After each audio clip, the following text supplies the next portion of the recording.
At the Guardian Spirit Academy, the teacher told the students the admission test is less than a week away, so he urged them to prepare and enter their ideal academy. After class was dismissed, the students discussed entering any Guardian Academy. Some feared a plain life if they failed the test, while others planned to enter a top academy. Listening to this, a student named Lex wondered what it meant for him as a traverser. Just 1 week ago, he had found himself in this body. After merging memories, he quickly understood this world. It was a world of rampant monsters where humans survived behind city walls. To battle monsters, humans created the Spirit Guardian profession. With spiritual pets, they faced monsters in the wild. They also guarded cities and pushed territory outward. So becoming a Spirit Guardian was the dream of the youth. At 18, each youth received a monster egg to form their first pet. But Lex felt it was irrelevant because the egg was hatched before he arrived. Moreover, what emerged was an ugly pet that could only hop like a zombie. The pet was indeed sturdy but weak, so he suspected despair killed its owner. Aside from that, he now felt like an outcast compared to other traversers with cheats. But his thoughts broke when someone grabbed him and told him not to overthink.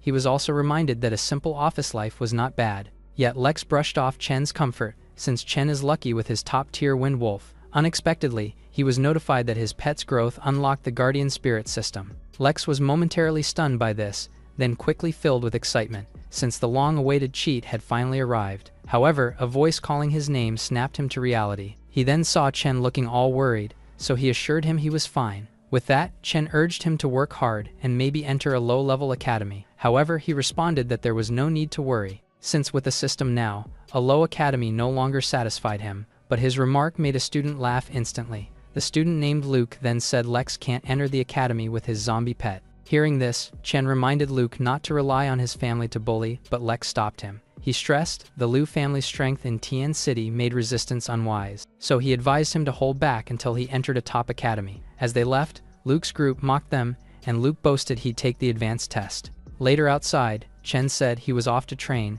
and Lex replied he'd head home first, since he planned to go home quickly to test the Guardian Spirit system. When he arrived home, he immediately began calling for the system. It responded and informed him it could evaluate pets and help them level faster. Hearing that it could rapidly upgrade his pet, he eagerly opened his profile. Once it opened, he accessed his spirit pet's information. There he saw the detailed status of his rank 2 black-eyed zombie. He then marveled at the evolution option and wondered if his zombie could grow stronger. In this world, a pet's evolution greatly boosts its growth, where growth potential was classified into 8 ranks, from trash up to myth. Though myth was supreme, no spiritual pet attained it. Meanwhile, trash rank limited pets to rank 4 level 10, while mediocre rank allowed rank 5 level 10. Only epic pets reached 9 or 10, and legendary pets stood higher with greater skills. So, if his pet became the red-eyed zombie king, it might attain myth level. He then laughed, knowing the system made entry to a top academy possible. However, he quickly remembered to check the materials for evolution.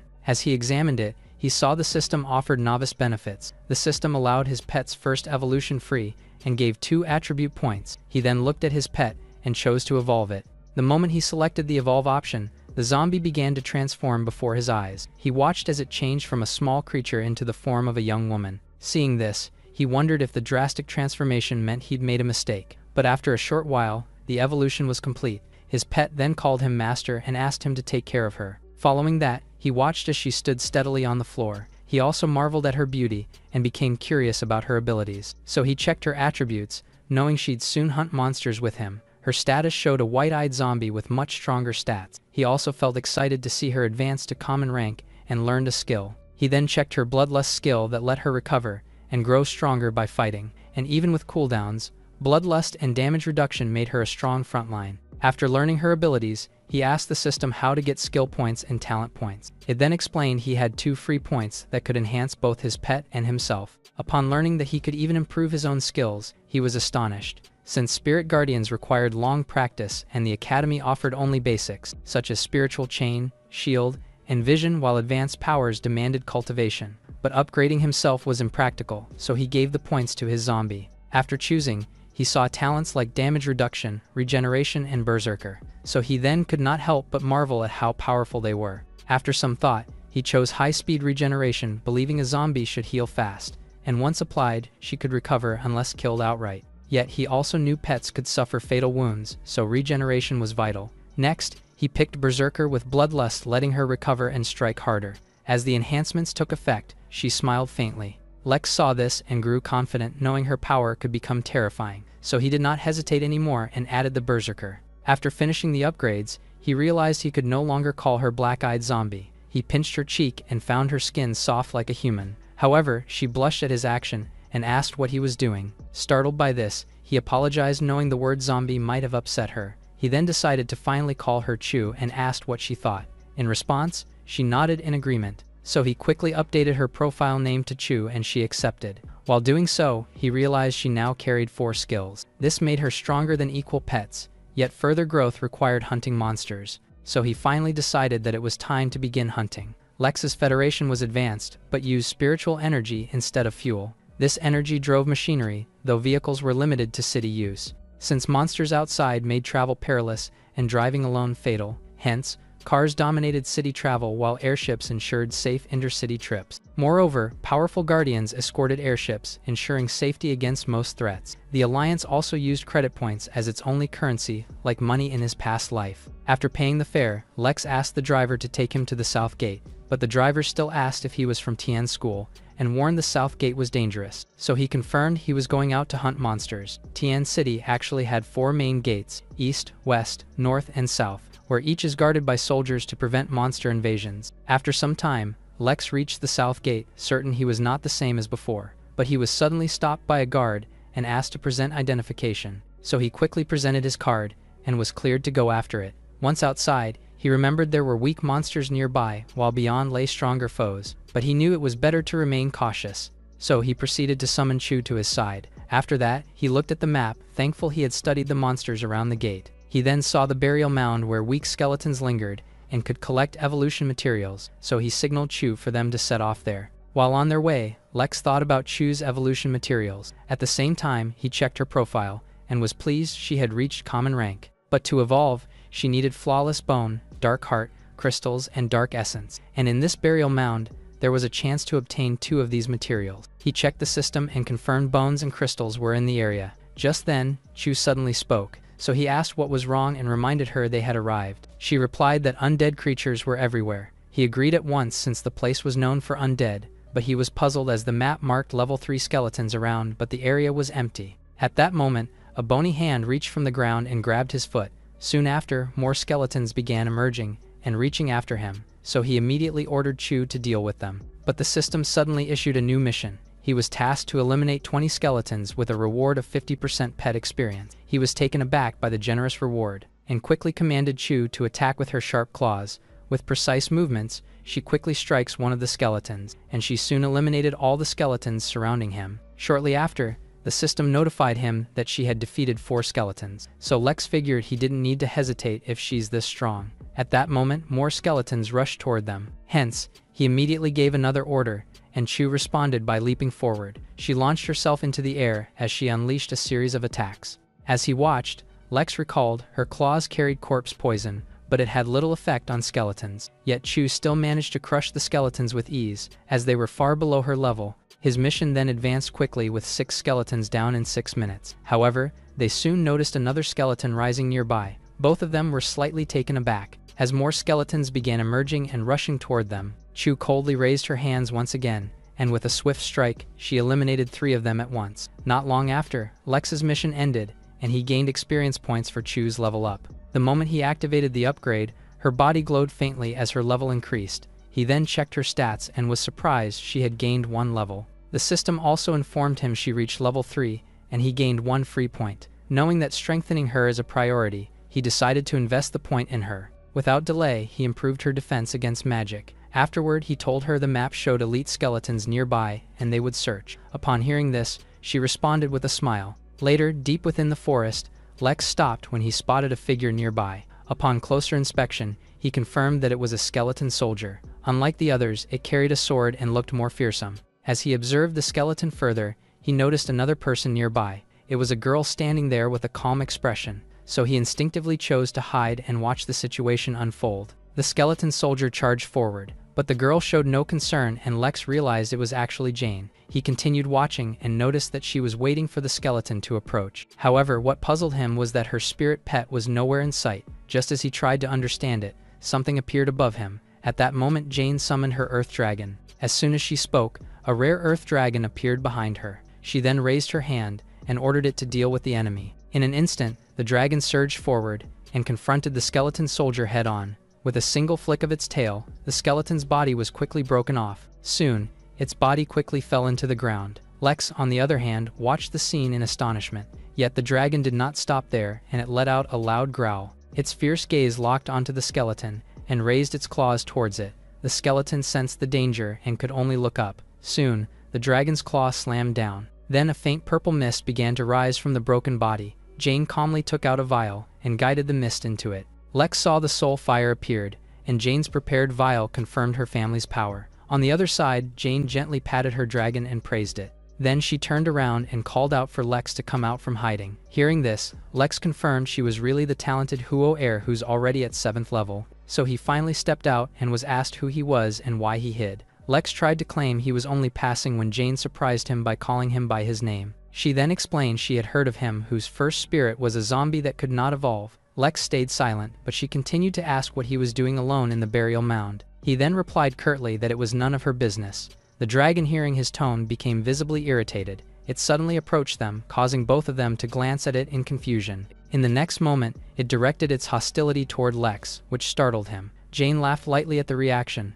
but she quickly stopped her dragon from scaring Lex. She even continued praising it while Lex steadied himself. After that, Jane called out to him again, so he turned around. She kindly reminded him the place was dangerous and advised him to leave, but he refused firmly, insisting he could handle himself and she need not worry. With that, he decided to leave and wondered if she still thought him useless. Jane watched silently as he walked away. So her dragon turned its gaze toward her. She frowned, noting her kindness was dismissed, and resolved to see what he planned to do. She then sealed her dragon, thinking few third graders would enter alone, especially Lex. Precisely because of that, she wanted to find out what he was really up to. Later on, Jane began to follow him from a distance. Lex noticed her presence and wondered what she was doing. When he glanced back, he saw that she looked slightly annoyed. Lex ignored her and moved forward until a skeletal hand grabbed his foot. Immediately after, multiple skeleton soldiers began emerging from the earth. He frowned seeing this and wondered if he had walked into a trap.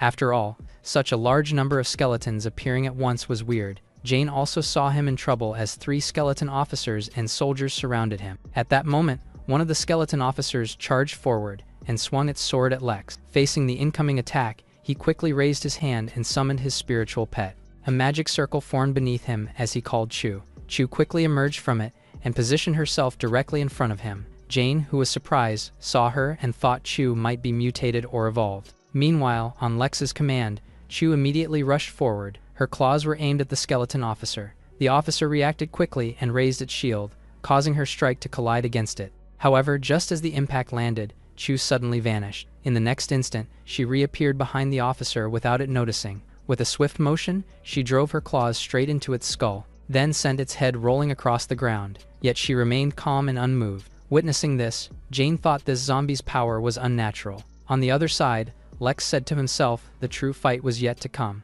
but his attention then shifted to the system notification in front of him. He was ordered to defeat 20 skeletons and 100 officers to gain experience and outfit for his pet. Seeing this, he felt excited but admitted defeating 100 officers would be hard. But before he could think further, more skeletons rushed toward them. Seeing the overwhelming number, he immediately ordered Chu to activate her berserker skill. Blood then began to trickle from the corner of her mouth, and her aura surged dramatically. Jane heard this and thought berserker drained health for power, and found it unsettling in a zombie. Meanwhile, Chu's attributes had already risen significantly, so she charged straight into the horde of skeletons without hesitation. In a short span of time, the ground was littered with shattered bones. Chu then turned her focus toward the skeleton officers. Lex saw this and decided to test his spiritual chain ability. Several chains quickly appeared around the officer. Then it soon bound it in place and prevented it from moving. After that, Lex completely subdued the skeleton officer, so he then signaled Chu to finish it. She quickly used her enhanced speed and she rushed forward. With a focused gaze, she twisted her body and delivered a powerful kick. Her foot struck the skeleton's skull and sent it flying straight into the surrounding skeletons. The impact caused them to scatter and collapse into disarray. Jane then felt unsettled seeing Berserker could challenge her dragon. Meanwhile, Lex felt extremely satisfied with this great surprise. So without delay, he ordered Chu to end the battle quickly. Chu immediately shifted her attention to the remaining enemies. Locking onto her targets, she dashed forward after the skeleton officer. Her claws shot toward its head, and shattered the skull in a single strike. The remains of the officer also crumbled to the ground, but she did not pause and swiftly turned to the remaining skeleton soldiers. In a short time, all of them were eliminated with their bones scattered across the ground. Jane was then shaken by Chu's power and thought Lex could be his rival in entering the top academy. However, she was unwilling to accept defeat and decided to withdraw for now. On the other side, Lex began inspecting the remains of the skeletons. Picking up one of the skulls, he wondered why no loot appeared after so many kills. He then tossed the skull aside and wished for auto-collection. At that moment, the system flashed a message that it had detected his needs. A mission was issued to reach rank 2 and unlock auto-collection with a mystery reward. However, he was still at rank 3 and had to gather items himself. After searching for a while, he noticed something shining among the remains. He looked closely and realized it was a flawless bone. His eyes lit up as he grabbed it, knowing it was needed for Chu's evolution.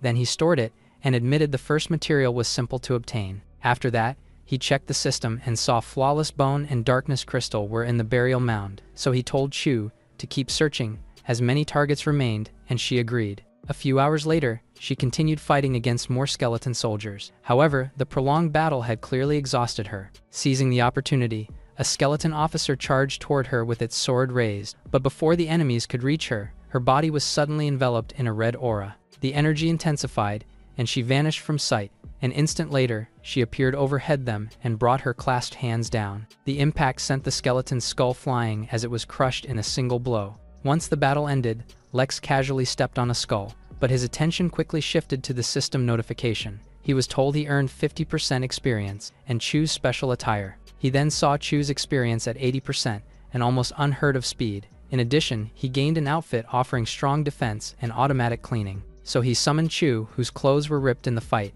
Then he handed her the new outfit and asked her to change into it. Upon receiving it, she agreed without hesitation. As she changed, her previous clothing disappeared, which caught Lex off guard and caused him to feel embarrassment. Soon after, the new garment gradually formed over her body. After a short while, she had fully equipped the bloody outfit. Lex wasted no time and had her tested in combat. As new skeletons emerged, she rushed forward and pierced them with her claws. Lex watched with satisfaction, knowing the garment repaired itself, so she can use it to fight for a while. With her new equipment, Chu charged through the incoming skeletons once again. She soon leveled up, and Lex was amazed she reached level 4 in a day. At the same time, the system congratulated him and notified him that he had gained another free point. But since it was late and monsters grew stronger at night, he chose to return. He led the way home, telling Chu to follow, and she did. Later that night, Lex lay on his bed, reviewing the system. He saw how far they had come but pressed on, knowing the academy test was only days away. With that in mind, he drifted off with the thought of requesting leave tomorrow. Meanwhile, outside a mansion, multiple spiritual chains were scattered in the air. They all came from Jane, who was training by binding a dummy. However, she soon grew tired, yet determined not to lose against Lex. At that moment, her father arrived and asked why she was still awake so late. She quickly told him that she had seen an evolved zombie that day. However, he dismissed her claim, insisting that zombies could not evolve. He then reassured her that the selection mattered, but she need not pressure herself. Hearing this, she finally calmed down and her father urged her to sleep. 3 days later, outside a high-rise building, Lex stood feeling all confident, since today was the day of the academy selection. At the same time, multiple aircraft arrived at the mayor's mansion, while numerous cars made their way along the roads toward it. Soon, the entire area was filled with vehicles. Chen saw this and marveled at the airships belonging to the academies. After a while, Mayor Kong showed up, saying he had awaited their arrival. Several representatives saw him and stepped forward to greet him. Fred of Qing Academy, rank 7 level 8, even bowed respectfully. Meanwhile, Tom of Bai Academy apologized for the inconvenience of their arrival. As Mayor Kong replied that the journey must have been tiring, a woman stepped forward. She introduced herself as Lily from the Huo family, representing Xuan Academy, and wanting to meet the rumored genius girl. Hearing this, Kong greeted her warmly. He also agreed Jane of the Huo family was a genius among the younger generation. However, Hana from the Zuju Academy urged him to start, and he agreed to head to the trial. Meanwhile, at the examination grounds, the students had already gathered. Among them was Chen, who was searching for Lex. Unable to locate him, he thought Lex might have abandoned the trials, but to his surprise, Lex suddenly appeared and called out to him. He even greeted him casually and asked if he was late. Chen then hit him, asking where he had been since he thought he was dead. He quickly explained he spent days cultivating, and Chen noted he seemed different. Hearing this, he explained it was likely due to an impending offer from the top academy. However, the crowd laughed at him, saying he should not dream so big. Some even claimed his pet would embarrass him, and he would remain just an ordinary person. Still, he declared they could laugh now, but not afterward, leaving Chen puzzled. But their talk ended when a student announced the arrival of the representatives and the mayor. The front stage opened and a portal appeared. Moments later, the mayor and representatives emerged from it. Kong immediately observed their liveliness and told his aide to proceed. Thus, he ordered everyone to remain quiet as the trial was about to start. Hearing this, Lex muttered that they must wait for his performance. Soon after, the teacher began explaining the contents of the trial to them. He announced the trial had two parts, the first being survival in a secret domain. Only those who survived the first stage advanced to combat. In this stage, students were split into groups and fought battles where winners advanced. He also added that the top 10 would enter the top academy or a high-ranking one. Moreover, he reminded everyone not to push too far since it could cost them their lives. Suddenly, a girl asked if death was possible, and he said survival depended only on themselves. Unease spread among students, but Lex was excited to face it. At that moment, his attention was drawn to a new system notification. He was tasked to complete the first recruitment trial for 3 crystals, which shocked him. But he realized the domain held only rank 1 beasts, which posed little problem. Just then, he heard another student shout that the person at the front was Jane. Jane on the other side was scanning the crowd, searching for Lex. Meanwhile, the crowd talked about Jane being seated and observed by top academies. Lex heard this and grew more determined to prove he was the true genius. After a while, the students' attention returned to the stage. Mayor Kong silenced them and raised his hand to form a portal. Soon after, he declared the gate was open, and the first stage had begun. The proctor then told them to enter quickly and secure good positions. As soon as the order was given, Jane was the first to rush into the gate. Lily saw this and complimented her by saying she lived up to her family's fame. However, Tom interrupted her and shifted his attention elsewhere. He pointed at Lex, saying the last entrant seemed interesting. But he was reminded entry orders should follow academic performance, and Tom kept observing. On the other side, Lex deliberately allowed the others to enter first, since he believed the secret realm was ideal for him to gather materials. With that in mind, he calmly stepped into the portal. Inside the realm, the environment split into different regions. Some students found themselves in dense forests, others appeared near flowing streams, while some were transported into barren deserts. Lex, however, felt a cold wind brush against his face. When he looked around, he realized that he had been placed at the peak of a mountain, so he decided to summon Chu first for him to be much safer. Soon after, he called her forth. She appeared instantly in front of him. Following that, he told her that they needed to descend the mountain. But later, after walking for a while, he noticed he had met no participants or monsters. Just as the thought crossed his mind, a sudden presence appeared behind them. A loud noise followed, forcing him to cover his ears. When he finally looked up, he saw a large bird letting out a fierce roar. He saw it was a steel-winged bird that is usually ranked 4, but this one is still an infant, so he decided to order Chu to deal with it. Upon receiving the command, she acknowledged it and extended her claws. In the next moment, she leaped forward and rushed directly at the bird. With a single strike, she slashed through its feathers. The bird let out an angry cry, but it still retreated, and Lex laughed, saying it would not be lucky next time. Setting that aside, he told Chu it was unfortunate she can't fly, and he thought of getting a flying pet. Later, as the bird continued roaming outside, Lex and Chu decided to take shelter in a cave and endure the 3-day trial there. However, before long, they once again heard the deafening cries of the bird. Lex realized it was following them and knew they could not rest until it was dealt with. But he saw the bird avoided attacking since it feared Chu, so its true target was him. So he decided to step out to lure it and told Chu to stay hidden. He then shouted at the bird and provoked it to attack. The creature grew furious, but still hesitated. He saw it was cautious, so he moved farther to draw it in. As expected, the bird followed him. After a while, Lex reached the thicket and knew it was the perfect spot for danger. Just as he anticipated, the bird let out a sharp cry. Then it unleashed a barrage of sharp feathers toward him, catching him off guard. He quickly noticed the bird showed intelligence before striking, and fortunately he was prepared, so he activated his spiritual shield to block the incoming feathers. However, he realized the bird's feathers were strong enough to break through. He also noticed the bird swooping down toward him, so he grew worried knowing the beak was deadlier, and his level 1 shield might fail. Without hesitation, he switched to his spiritual chains. The chains shot upward and wrapped tightly around the bird's body. Trapped and unable to move, the bird struggled violently. Lex saw this as an opportunity and called for Chu to finish it off. She then quickly appeared midair and replied that she understood, and without further ado, she extended her claws. The bird saw this and attempted to retaliate. It flinged its sharp feathers toward her, but her expression remained calm and resolute. With a single decisive strike, she cut it down and ended the fight. Lex then looked at the fallen bird, saying it can't fly now, and moved to check its materials. As he picked up the head, he noted the materials were valuable,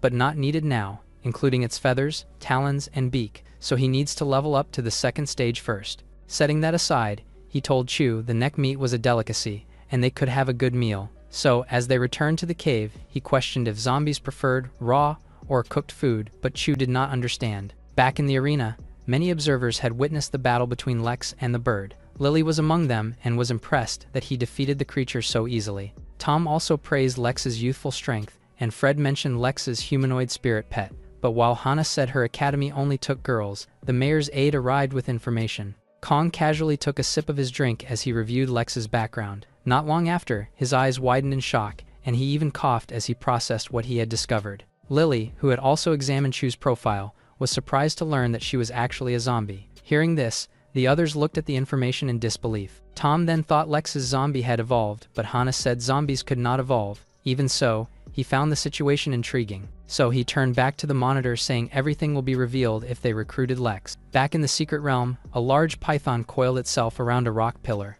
Lex hid under it and was convinced the place was safe since the snake kept others away, so he trusted the python's scent to shield him and keep him safe for 3 days. However, the smoke nearby made him think fools lighting fire at night is courting death. Meanwhile, the smoke came from Lex's side, and he tried to share the food with Chu, but she refused. So he opened his mouth wide and took a bite of the roasted bird. He was even moved by the taste as the meat proved its fine reputation. While he enjoyed his meal, Chu watched him with a curious expression. However, her focus shifted as she sensed something unusual. The area was silent with only wind blowing, yet red eyes glowed in the bushes, so she stepped forward to investigate. Moments later, a white wolf emerged followed by several gray wolves. Seeing this, she immediately extended her claws and prepared to protect Lex. Lex then tossed the meat aside and welcomed them to gain experience. The Wolf King at level 7 then led the pack and stared with sharp fangs. It also stood larger and more imposing than the gray wolves around it. Lex knew this was no ordinary foe and told Chu he relied on her.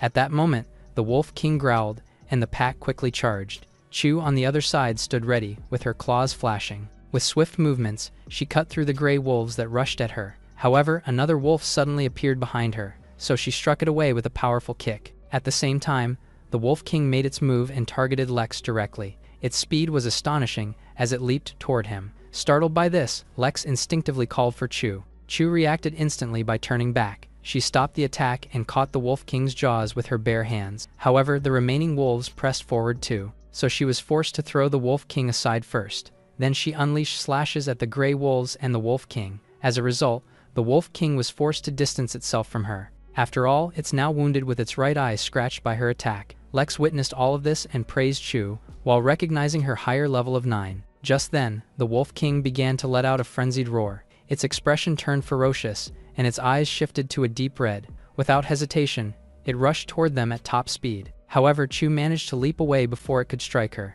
She immediately countered by kicking it hard in the chest, and sending the Wolf King flying to the other side. After that, Lex verified its death, then moved to examine it. He then retrieved the heart and dark blood essence for Chu's evolution from it. Meanwhile, outside, observers marveled at Lex's power, yet also recalled his useless reputation. Lex's professor was also confused and questioned if it was truly his pet.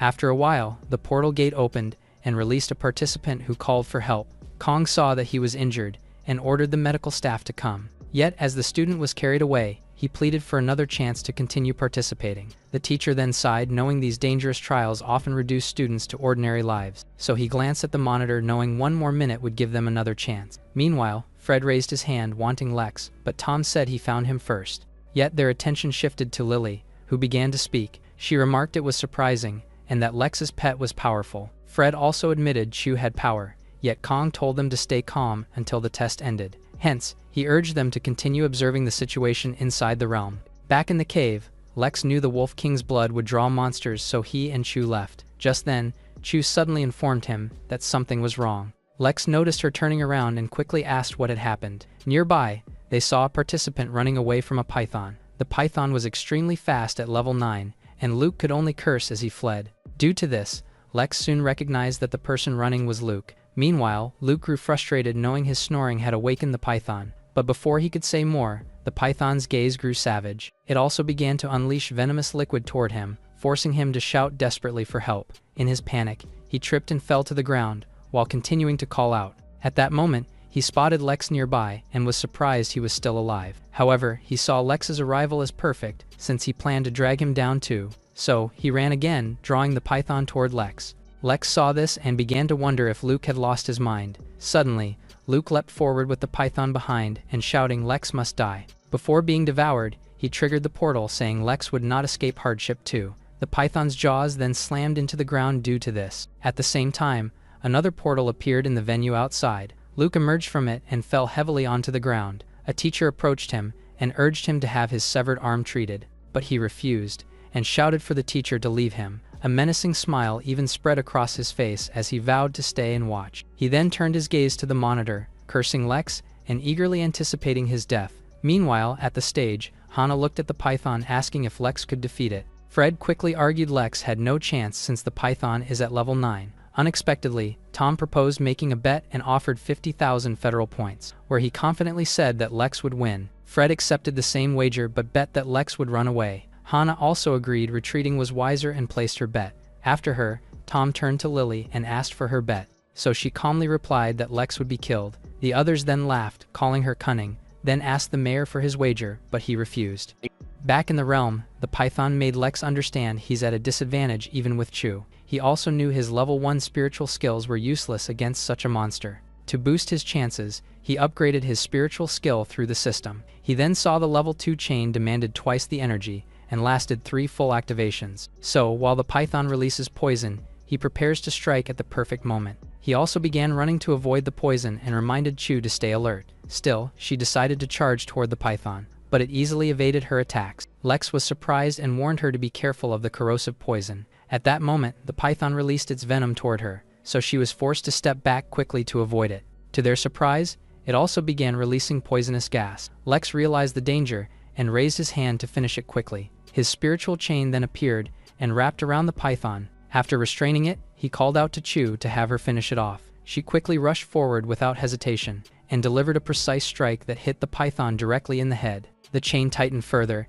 and prevented the creature from breathing. Once the restraint was released, its body collapsed to the ground while Lex praised Chu. On the other stadium, the spectators could not believe he had killed the python. Luke was among them since he's still convinced that Lex was nothing but trash. Meanwhile, Fred admired Lex's level 2 skill, and Hana agreed that few could advance so quickly. But Kong listened in silence, wondering why he had never noticed Lex before. Suddenly, Tom reminded everyone about settling their bets, so Lily responded that it was worth it and excused herself to go to the washroom. However, she was actually determined to get Lex and have the headmaster give great offers. Back in the realm, Lex examined the scales and the gallbladder he had obtained. He even noted it was useful as evolution material, and Chu was nearly level 10. Just then, their attention was drawn by the distant howls of demonic wolves. Elsewhere in the forest, demonic wolves approached Jane and her dragon. She was then surprised that many had appeared at once. She also noticed the Wolf King shared her dragon's level, but the sheer numbers favored them. Before she could think further, the Wolf King howled, and the gray wolves rushed forward. The Earth Dragon then immediately braced itself. Before the wolves could reach it, it released a powerful roar that sent several of them flying. It also spread its wings and knocked away those attacking from the sides. Despite this, one wolf managed to slip through and bite into its body. So the dragon roared in pain, and the sound forced the wolves to hesitate. Jane grew anxious, knowing her dragon was strong yet lacked speed. Therefore, she ordered it to take flight and retreat. However, the Wolf King suddenly lunged toward them, so she was forced to command her dragon to fight back. The dragon unleashed another deafening roar, but the Wolf King managed to close the distance and bite into its arm. Jane panicked at the sight and asked if it was all right. At the same time, she saw wolves rushing up and she began to fear this was the end. But the dragon's pained growl snapped her back to her senses. She realized quitting the trial was better than losing her dragon. Unexpectedly, the incoming wolves were sliced apart before her eyes. She then watches the Wolf King and his pack driven back by sharp slashes. Moments later, Chu landed beside Lex. Lex recognized Jane from a distance and called out to her. Hence, she was surprised to see that it was him, but he simply remarked that her large dragon appeared to be badly injured. Back in the arena, Tom noted Lily's chosen genius almost had to teleport out. Lily was displeased by it and warned him not to assume before the end. However, he continued saying that if he were Lex, he would have stayed out. While he thought another person was a competitor, Lex faced the Wolf King. He thought it sought revenge and had Chu unleash bloodlust. At his command, her body began to glow red. Without hesitation, she leapt toward the Wolf King. The remaining gray wolves charged at her as well, but she cut them down effortlessly with her claws. As the pack fell one by one, fear began to creep into the Wolf King. Lex did not give it any chance to escape and ordered Chu to finish it. She immediately obeyed and cornered the Wolf King. Refusing to retreat, the Wolf King's eyes burned with fury. Then it lunged toward Chu bearing its fangs. Watching this, Jane was stunned by the clash, but Lex shouted for her to duck. Her dragon took flight just in time, as the Wolf King crashed into their spot. Seeing this, she marveled that Lex gained such power so quickly and rescued her. However, she realized he was more interested in the corpse than speaking to her, so she took the chance to thank him, but he told her to rest, since it's dangerous. Hearing this, she thought he cared about her and suggested working together, but he was momentarily confused by the idea. He felt it's better to continue alone, yet her wounded dragon kept him from abandoning her. On the other hand, she speculated he thought she might slow him, so she offered money. She promised 100,000 for his help until the trial closed. Hearing this, he saw the money could buy evolution materials, so he accepted. However, she was annoyed that he took the offer so easily for cash. Suddenly, she saw him raise his hand and wondered if he meant to hold hers for safety. So she shyly told him that it was too much, since they were not that close. However, he simply asked about the card containing the money. She grew annoyed hearing this, and explained she lacked that sum right now. But as she promised to pay him once they leave safely, he handed her a paper. He calmly explained a contract was needed and instructed her to sign it.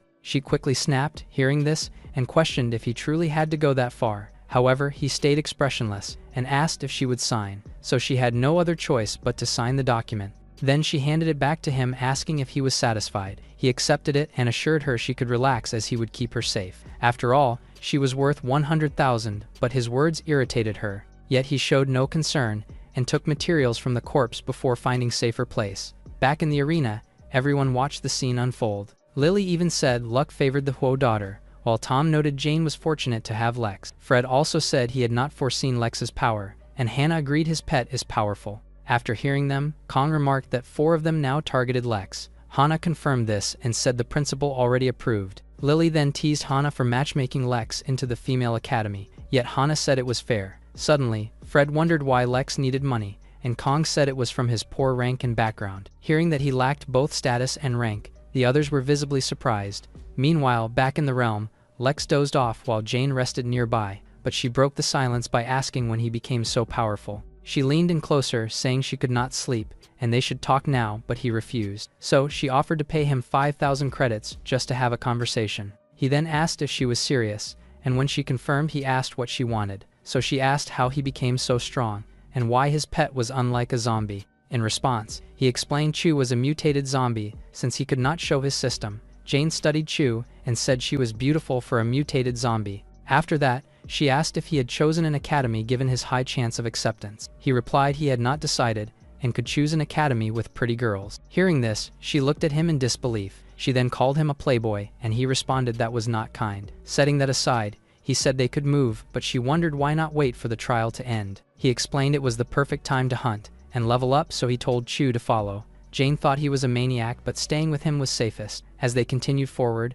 several monsters appeared from above. Their eyes glowed red, and their expressions were filled with rage. The level 7 apes began to attack, and Lex saw it as perfect timing. He quickly ordered Chu to attack, and she responded without hesitation. She extends her claws and strikes each ape with precise blows. While Jane thought Lex was lucky to have Chu, he told Chu to finish it. She quickly carried out his command and ended the monsters. By the time morning arrived, Jane felt relieved that the trial had finally come to an end, where both of them were congratulated for passing. So she immediately thanked Lex, but he said it was only for money. Hearing this, she found him still dense, yet assured him of her promise.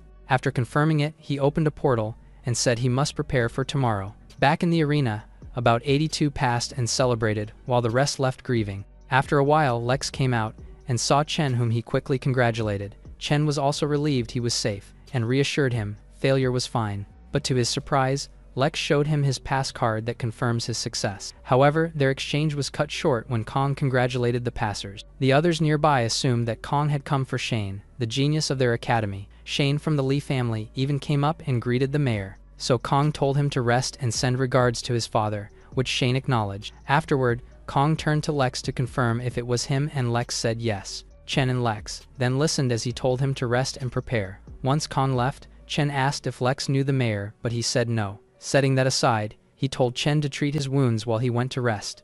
Not far away, Shane asked about Lex, and his friends said Lex and his pet were known trash. However, Shane did not believe it, and vowed to uncover Lex's power in the next trial. Later that night, at Lex's house, he collapsed on the couch, feeling thankful for his system, since he had gathered many materials and thought of selling the extras. Soon, he got a notification that Jane sent payment and her contact. After that, he also verified the trial mission's success and received 3 energy crystals. He checked the crystals and found each gave 500 spirit points. The discovery left him amazed, since he now has 1,500 spirit points, and combined with an extra 900, he now had 2,400 points. He then recalled rank 1 capped at 1,000, unless advanced to rank 2. But knowing most students' pets were still rank 1, he expected the next trial to go smoothly. Setting that aside, he decided to treat himself with his earnings. So he first planned to check on Chen, who had been injured. At the same time, he noticed Jane's contact on his screen. He then figured a meal would be a fitting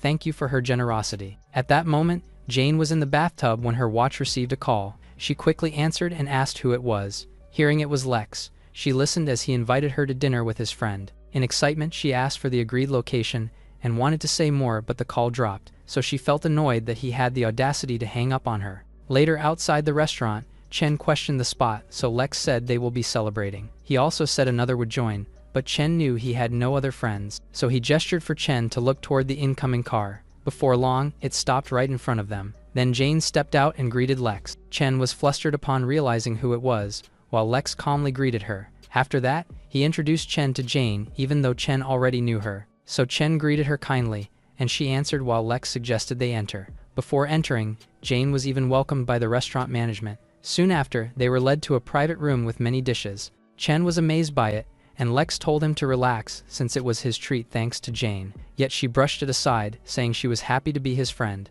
On the other hand, Chen lost interest in their talk and focused on the food. So Jane finally urged them to start eating, and Lex agreed. Meanwhile, at the Liu mansion, the family urged the head to remove Luke as heir. Some even urged Luke to resign for a capable successor. They also argued the family's future could not rest on Luke, even if he was the son. The family head named Yael silenced them and stated he had already chosen. Hearing this, Luke claimed his defeat was due to meeting a python, so Yael's expression hardened even more. He then stripped Luke of heirship and announced a younger successor, which pleased the family. Luke listened quietly to their talk of a new heir, and felt robbed of all he had. In that moment, he thought of Lex with resentment and vowed to take his life. The next day at the stadium, the stages were fully prepared, so Chen warned Lex to be careful with his zombie, but Lex assured him it was fine. After a while, Kong praised them on reaching the second trial where results would be set. He also told them to perform well before the Academy representatives. After his announcement, the second stage was revealed as a random battle,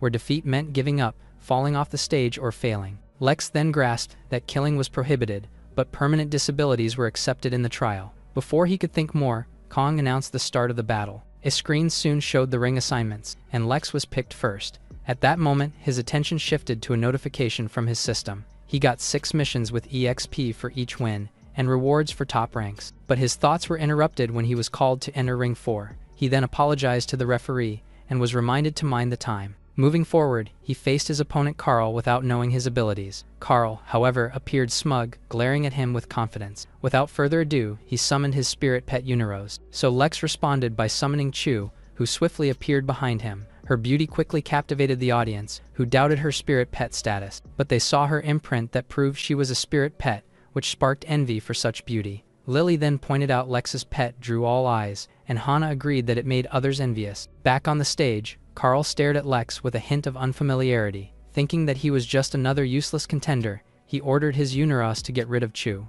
The Uniros' eyes quickly lit up after hearing the command. Then it charged forward with full force toward her. Seeing it relies on strength, Lex told Chu to strike mercilessly. She immediately complied and rushed forward with her claws ready. She then easily stopped the Uniros' attack with her bare hands. Carl saw this and was left in immediate disbelief. On the other hand, Chu's strength kept the beast from moving forward. But Lex no longer waited and ordered her to finish the fight. She responded at once and began to move the Uniros by its horn. The spectators were stunned as the massive creature suddenly lifted into the air. They watched in shock as Chu lifted it easily, like a beast in human form. Before anyone could react further, she threw the Uniros straight out of the stage. Seeing this, the referee announced Lex's victory and secured his next round. Carl, on the other hand, was still in disbelief, thinking Lex was just a loser. but Lex tells him no one stays a loser forever, and effort brings success. At that moment, the system told him he earned 10% experience from the win, so Chu's experience was now complete, allowing her to advance to level 10. Shortly after, the stadium was filled with the shout of the winners' names, including Chen. Meanwhile, Lex felt stronger from Chu's growth, and realized one more level means another pet.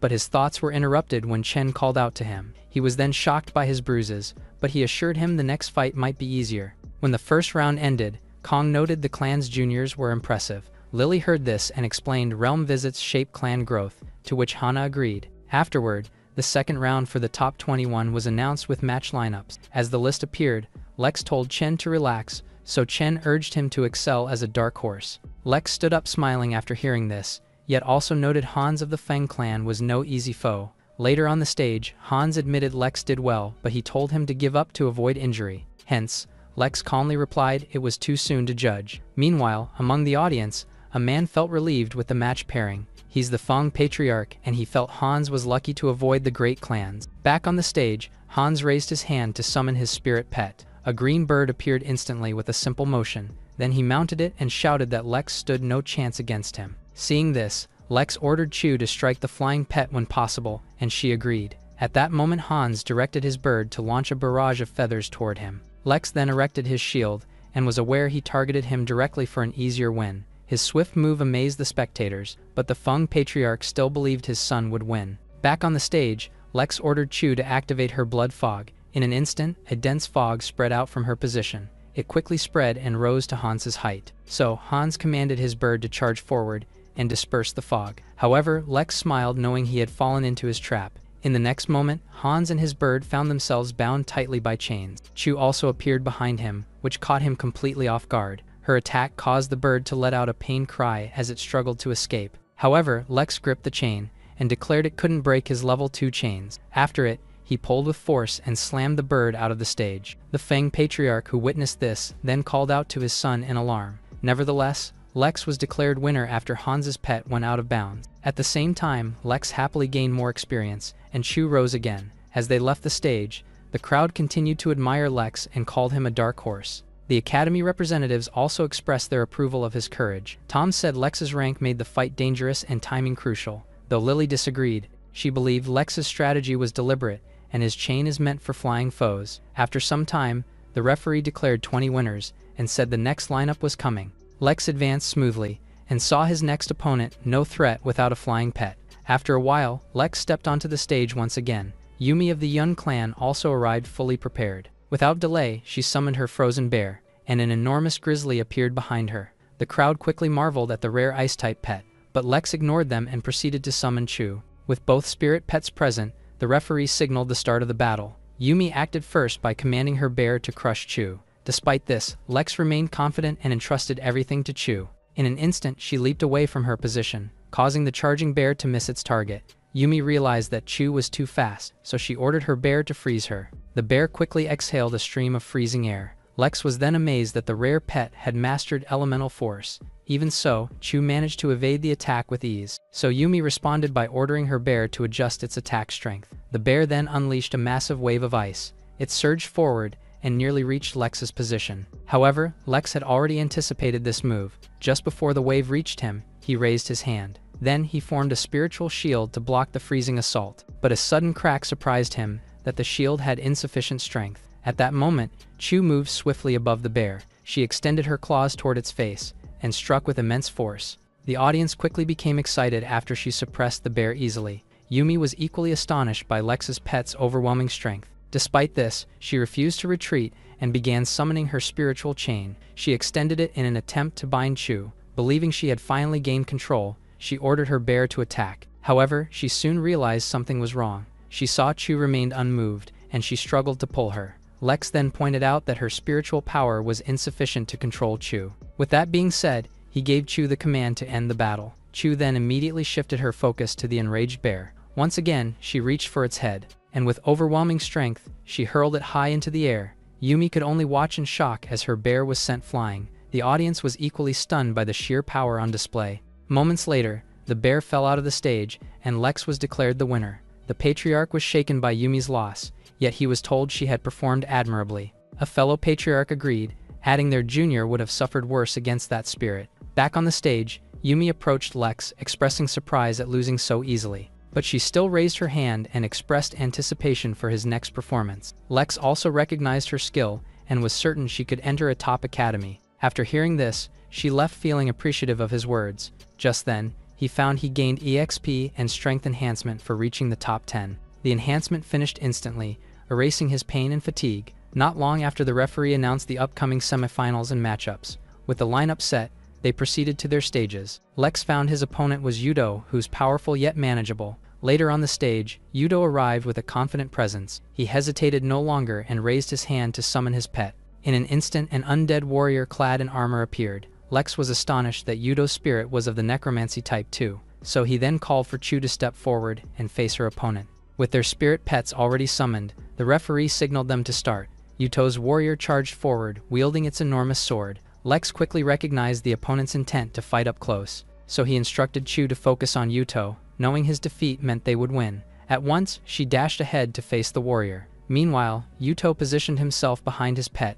As the warrior raised its sword to strike, a spirit chain suddenly appeared, and the warrior was swiftly bound in place. Yuto was then baffled by how Lex's chains restrained his warrior. While the warrior was immobilized, Chu vanished from her position. She reappeared above Yuto in an instant, where she struck him with her claws. He was then forced to kneel down, and he quickly admitted defeat. Lex's victory immediately stunned the audience as the battle ended almost instantly. The Lee Patriarch was also astonished and wondered if Lex won in one strike. Later, as Lex was leaving, a girl approached him and asked if he was Lex. He then replied by asking who she was, but she refused to say it and simply warned him to stay away from Jane. Upon seeing her running away, he couldn't help but find her strange. However, his focus shifted to the next matchups and discovered Shane as his opponent. Meanwhile, the representatives grew excited for the semifinals. Hannah even watched closely, while Fred commented Shane was also strong. On the stage, Shane noticed Lex and felt fortunate to finally face him. He acknowledged Lex's earlier success, but he thought this match was harder. Lex then responded calmly and proceeded to summon Chu. Shane was irritated by the response and summoned his rock warlord. Seeing it was rock type, Lex realized Chu's vitality absorption would be useless. Soon after, the referee signaled the start of the battle. Shane immediately took action and commanded his warlord to cast a stone prison. He was sealed at once and challenged Lex to break his defense. The crowd saw this and viewed the move as both impractical and effective against Lex, but Shane ignored them and called his warlord, wherein he ordered it to demonstrate its strength. The warlord advanced and struck the ground, sending a massive rock hurtling toward Lex and Chu. Lex quickly dodged and acknowledged the creature's formidable power. He then summoned his chains in an attempt to bind it. The chains successfully restrained the warlord, but its immense size made it impossible to move, so he relied on Chu and had her launch the next attack. She then used her speed to strike the warlord, but Lex saw its defense was too strong, and this forced him to rethink his plan. At that moment, the warlord broke free and charged toward Chu. Seeing the sudden turn of events, he quickly warned her to be careful. Chu heard the command and leapt out of the ground just in time. Murmurs then spread as many remarked on Shane's weakness against Lex. Across the stage, Shane proclaimed his true power and directed the warlord to transform. The warlord's eyes deepened into a fierce crimson glow. Lex sensed the danger and immediately ordered Chu to retreat. Before them, the warlord began to convulse violently. A sudden explosion burst from its body, which sent fragments of stone soaring into the sky. When the dust finally settled, Lex gazed forward with unease. He saw a humanoid figure of rock approaching them. Shane then revealed it's the warlord's peak skill that traded mass for agility and force. Hearing this, Lex was surprised by the hidden move but quickly ordered Chu to test it. Chu surged forward with astonishing speed. The humanoid warlord also met her charge head-on, where it raised its fist to strike. Chu answered in kind, and their fists collided in a violent clash, which sent shockwaves across the stage. But in the next instant, the warlord's fist shattered apart. Shane's expression froze in disbelief as he realized his pet had been overpowered. Lex paid no attention to his reaction and ordered Chu to finish the battle. Without hesitation, she rushed forward once more. Her claws lashed across the humanoid's face. Then she launches it high into the air. She even leapt from her spot to pursue it. Then she raised her left hand following that, and delivered a crushing blow to its abdomen. The impact sent the warlord to the ground, while Shane called out anxiously. Nevertheless, the crowd could only pity the humanoid and deemed the fight one-sided. Many even speculated Lex masked his ability, while others admired his remarkable pet. Watching all this, Lily remarked that Shane had still performed well, but Fred remarked that Lex's pet was likely already at rank 5 level 10. Kong heard this, figured the finals would be thrilling, and Lily agreed. After a short while, the referee officially declared Lex the winner of the match. At the same time, Lex was granted a contractable flying spirit egg that he wanted. Setting the thought aside, he stepped down, thinking of Jane and her battle. At that moment, Jane was facing a wind assault from a flying-type opponent, so she warned her dragon to stay alert. But her opponent already declared her intent to reach the finals. This opponent was Sophia, who promptly commanded her Storm Falcon to end the fight. In an instant, multiple tornadoes formed across the stage. They surrounded Jane and her dragon, leaving no escape. Watching this, Lex realized Sophia's strength and feared Jane would soon lose. Jane finally noticed her dragon suffering and anxiously asked if it was fine. But the collapse of her dragon led the referee to award Sophia the win. With a heavy heart, she told her father about her loss. However, he told her both winning and losing were normal and praised her effort. Not far away, Lex looked after her with concern, then thought of the finals. It was not long before he stepped onto the stage, still thinking of Jane. His eyes locked onto Sophia, and resolved to reclaim victory on Jane's behalf. After that, the referee began the finals and revealed a prize from the mayor. The sudden news stirred the audience and they began betting on Lex. Meanwhile, Lex summoned Chu again, and calmly said this was their final match. His tone was also firm as he pledged to claim the reward. Across from him, Sophia began to summon her own pet as well. She raises her hand and calls forth her Storm Falcon King. The powerful bird descended behind her with its presence so intense. With both sides ready, the referee signaled the beginning of the finals. However, Lex sensed the battle would be hard, as the Falcon seemed newly evolved. His suspicion was confirmed when Sophia ordered an all-out attack. The Storm Falcon unleashed a barrage of violent tornadoes. Lex then saw the tempest closed in, and it soon hit him from the sides. So he blocked with a shield, yet the power forced him to admit they needed a plan. Meanwhile, Sophia noticed his second-level shield, so she urged the Falcon to press on. She raised her hand again, and commanded it to unleash a sonic burst. The Falcon responded instantly by conjuring powerful winds. Then it hurled them toward Lex with crushing force.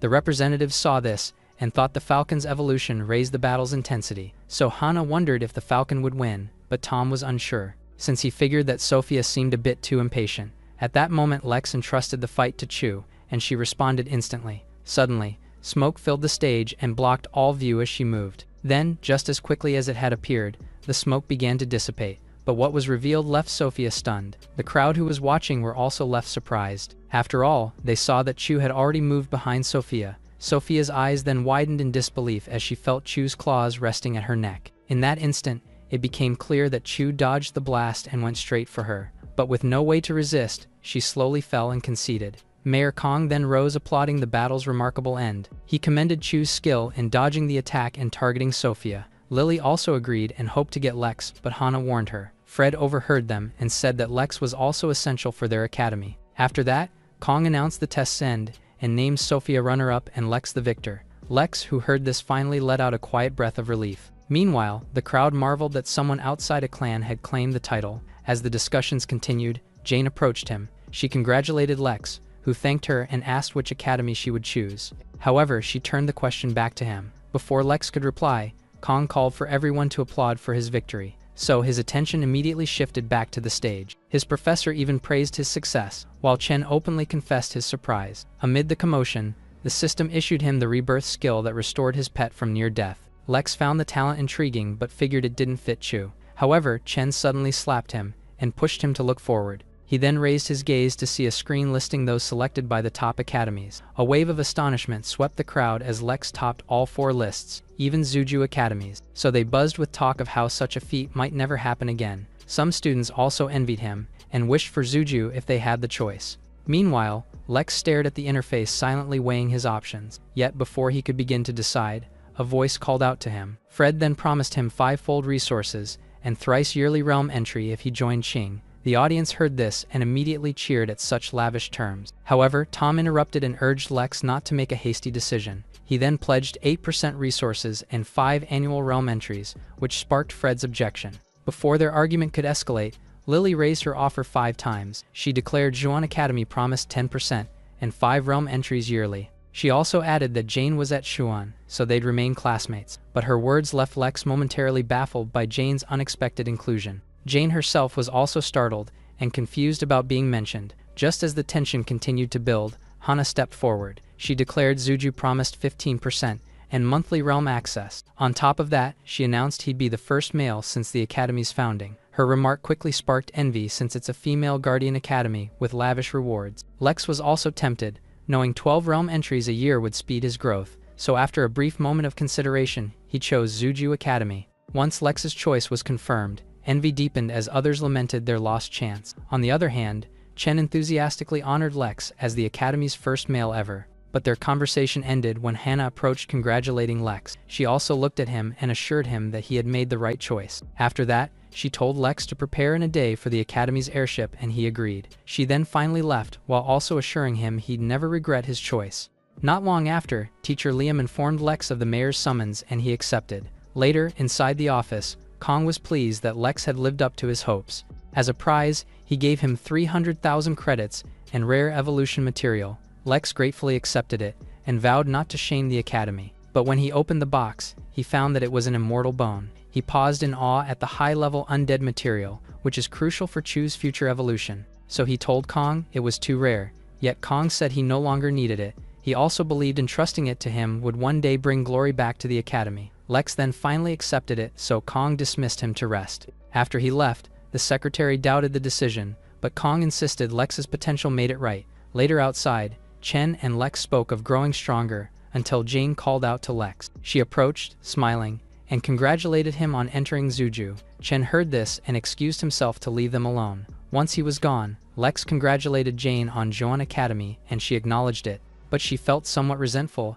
as she remarked that Zuju was an excellent choice. After saying this, she wished him well and turned to leave. He then tried to stop her and urged her to say what she felt, but she kept walking. The next evening, Zuju Academy's airship finally arrived, so Lex stood beside Hana and waited to board. Inside the ship, female students peeked at him and were curious about their first male student. Meanwhile, Hannah told Lex to enjoy the scenery on the way, and he agreed. But Captain Ellie suddenly hurried over, so Hana asked what was wrong. Ellie then reported something unusual ahead on their route. At that very moment, numerous bird monsters began circling the airship. Back inside, Hana listened as Ellie reported a large group of flying monsters ahead. After hearing this, she ordered Ellie to prepare and Ellie obeyed. The airship then came to an abrupt stop. Outside, the flock of bird monsters became increasingly restless. Their flock even began to surge forward and rush toward the airship. Seeing the threat, Ellie ordered all spirit masters to the cargo hold to repel the monsters. Everyone moved into action without hesitation after hearing this. Among them were Yumi and Lex, who glanced at each other in surprise. He then inquired about the situation, and she said they were ordered to the cargo. At that moment, the airship fired explosives at the swarm. Amid the chaos, Hana told them not to panic, because it's just low-level crows. She then told Lex and Yumi to use this for practice, and summon their spirit pets. Yumi responded immediately by calling forth her frozen bear, while Lex followed suit by summoning Chu. The moment the bear appeared, its attention locked onto Chu. So Yumi quickly calmed it, and explained that Chu was not an enemy. Meanwhile, Lex observed the crows were a lot despite being low-level. Just then, a notification appeared before him. A timed mission tasked him to eliminate as many crows within 10 minutes. Suddenly, the crows began to let out a series of piercing cries. The crows then dove toward the airship, and Lex resolved not to waste the reward. So he urged Chu to unleash full power, and she acted immediately. In the next moment, she swiftly cuts down crows before Lex's eyes. At the same time, the frozen bear unleashed waves of icy energy into the air. Soon, the bear and Chu battled together against the crows. Chu's swift strikes even made defeating enemies look effortless, so many of the onlookers were captivated by her strength and beauty. But their focus shifted to the dark mist above. From within it, a massive crow emerged, and it's the Crow King itself. Hana recognized it instantly and warned it was a second-tier monster. However, Lex thought defeating it would bring greater rewards, so he ordered Chu to target the Crow King first. Hana saw this and ordered him to pull Chu back, yet he assured her she can handle it, but she dismissed his claim as nonsense. So she summoned her own spirit pet called Fiery Hawk. A blazing hawk then burst into the sky and chased the Crow King. The 7th-tier hawk left many suspecting she'd incinerate the swarm. Almost immediately, the crows left, and they believed the hawk had frightened them. Yet Lex remained, having Chu pursue the Crow King and not let it escape. Chu obeyed instantly and used her toxic claws to tear through the crows. Hana saw this and was surprised that a zombie pet could unleash poison. Meanwhile, Chu carved through the crows without pause. But despite her speed, the Crow King had already retreated. Everyone then assumed the monsters were now gone. but Lex felt frustrated the king escaped. Just then, the system's notification appeared before him. He was told he had slain 470 crows and earned crystals. While he's puzzled by the crystals, they are ordered to return inside the ship. Back in his quarters, he soon learned the crystals each provided 10% experience, so he looked at them with excitement, knowing Chu could finally evolve. He then opened her profile and found all requirements complete, so he finally decided to activate evolution. At once, a deep red light began to envelop her body. The glow intensified, and an ominous energy flared around her. The aura thickened and shrouded her completely, while he, on the other hand, watched closely. Moments later, she emerged once more and called him master. Lex stood motionless after hearing this, and was visibly stunned. When he checked her profile, he found she's now rank 2, and also saw the listed evolution materials. Seeing her growth reach the uncommon tier, he laughed in amazement at her strength. More than that, her new abilities included flight and blood manipulation. Hence, he allocated points to her flight for her to fly without limit. Suddenly, the system said the auto pickup was unlocked, and he gained a mysterious item, so he immediately opened the box and found a talent card. His eyes widened in surprise, as he had not expected such an item to even exist. The system then revealed it could copy a pet's talents, granting him 5 attempts. So he pulled Chu in excitement after learning this, but she questioned his action instead. However, he paid no mind, and decided to use the card to copy her abilities. After that, he obtained regeneration and blood fog, so Chu congratulated him. Yet, he told her more was coming, and readied himself to bind another spirit pet. Raising his hand, he focused on the egg and began the contract. The moment the connection formed, the egg began to glow intensely. A flash of orange flames soon exploded from the airship. The dazzling light also hit everyone, and wondered which spirit pet was responsible. Ellie, who was also affected, began to wonder if Hana was behind it. Unbeknownst to them, the source of the phenomenon was Lex himself. Standing before him was a majestic bird that he recognized as a phoenix, and this phoenix filled him with joy far greater than he had hoped. So he quickly checked its profile, and found it's a divine bird with epic growth. But the missing rebirth trait left him confused, until he recalled that he had it. So he bestowed the skill, and it evolved into Nirvana Rebirth. Seeing this, he finally felt at ease that it's now complete, but realizing it needed naming, he called it Jill, and it quickly agreed. He was then surprised it could speak, and was convinced it truly was epic. Not long after, the airship finally reached the holy city. The students quickly gazed at the towering buildings, and were captivated. Before long, Hana told them their first stop is the place they will study. As she spoke, they soon arrived at Zuju Academy. She guided them out, and gave them freedom to explore until accommodations were ready. But as the first male student, she told Lex his own mansion, and he accepted gladly. Just then, a car pulled up in front of them, and the driver greeted Hana. She also said the dean sent her for Lex, and Hana replied he was beside her. The driver was shocked Lex was male, and suspected he's cross-dressing. So, Hana explained Lex was an exception, and this made the driver finally understand. But as he bid goodbye, Hana reminded him she'd escort him to the dean later. With that settled, the driver escorted Lex to his dorm. Meanwhile, news of the male student spread, though many first thought it was rumor. So one girl confirmed that Lex had just passed her moments ago. Others then checked Lex's profile, and saw his strength justified the dean's favor. While some were thrilled at the idea of a male student, a girl observed quietly. She chuckled, and resolved that she would make him fall for her. Unaware of this growing attention, Lex continued looking at his new place. Later inside the building, Hana brought him to the dean's office. She introduced him, and the dean welcomed him. She even emphasized that Lex was the academy's first male student. Setting that aside, she inquired if he had truly mastered a rank 2 skill, while only rank 1. Lex then confirmed it without hesitation. After that, Hana asked which class suited him, and the dean placed him in Vermilion. Hana then took her leave after hearing this, while Lex thanked the dean. Later outside, he asked Hana about the Vermilion class. She then explained it was the elite class, and warned his gender might draw scrutiny. After he understood, she said she'd bring him to report in class. When they arrived at the Vermilion class, the students began to murmur when he entered. Many said it was natural he'd be placed there due to his strength. However, he already felt awkward, knowing he couldn't remain unseen. After a while, the teacher named Gina entered and called for silence. She tells them daily management was her role, while training was counselor guided. So, she began assigning groups by calling Hazel and Susie. Along the group is Lex, so she approached him. She told him he was in group 1 with Hana as counselor, and he accepted, though it surprised the others since Hana hadn't taken students in years. Before more could be said, Gina ordered them to head to their groups.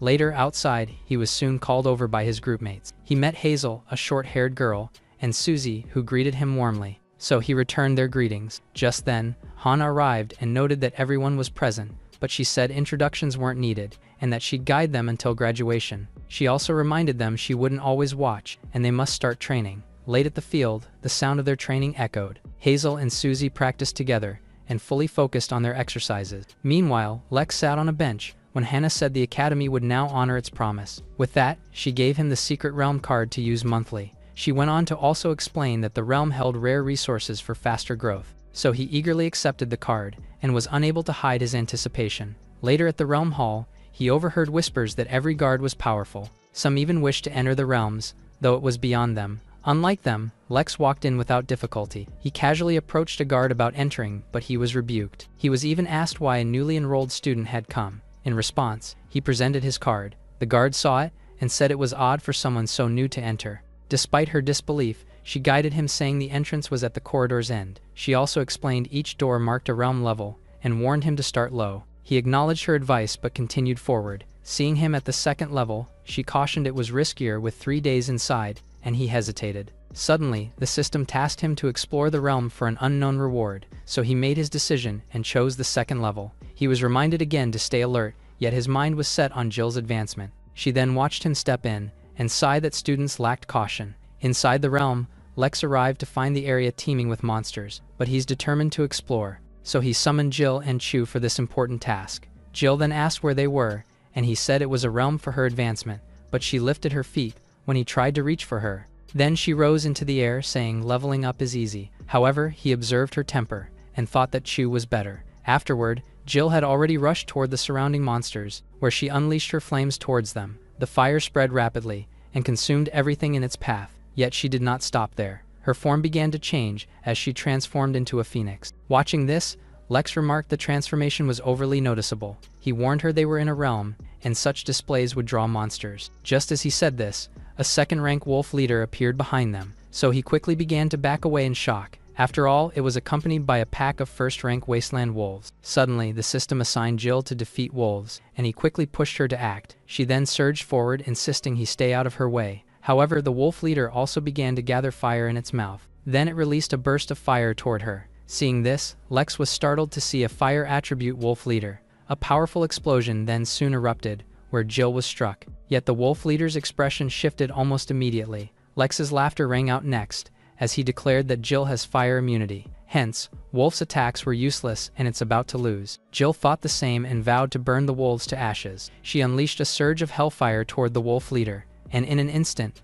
both the leader and its pack were swallowed by green flames. Lex watched this and was amazed at the flames' devastation. Before long, the entire group of wolves was reduced to ashes. As the leader fell, he remarked the scorched battlefield was terrifying. Soon after, the system rewarded him with materials, leaving him pleased with Jill. However, she told him to stay back, prompting him to seek other prey. Hearing this, she was irritated that he kept commanding despite her weariness. Meanwhile, outside the cafeteria, hungry students gathered after training. Inside, Hazel and Susie chatted about more training, but Susie wondered where Lex was. Hazel replied that he went alone to the secret realm, which surprised Susie. The others questioned it as well, since freshmen were barred from going there. Just like them, Yumi questioned why Hana had allowed him to go. Meanwhile, inside Hana's office, Gina was shocked a freshman entered the realm alone, so she questioned Hana's decision, but she replied that Lex's case gave no cause for concern. Still, she pressed her further and asked for an explanation. So Hana said a first-tier realm was safe, but Gina corrected it was a second tier.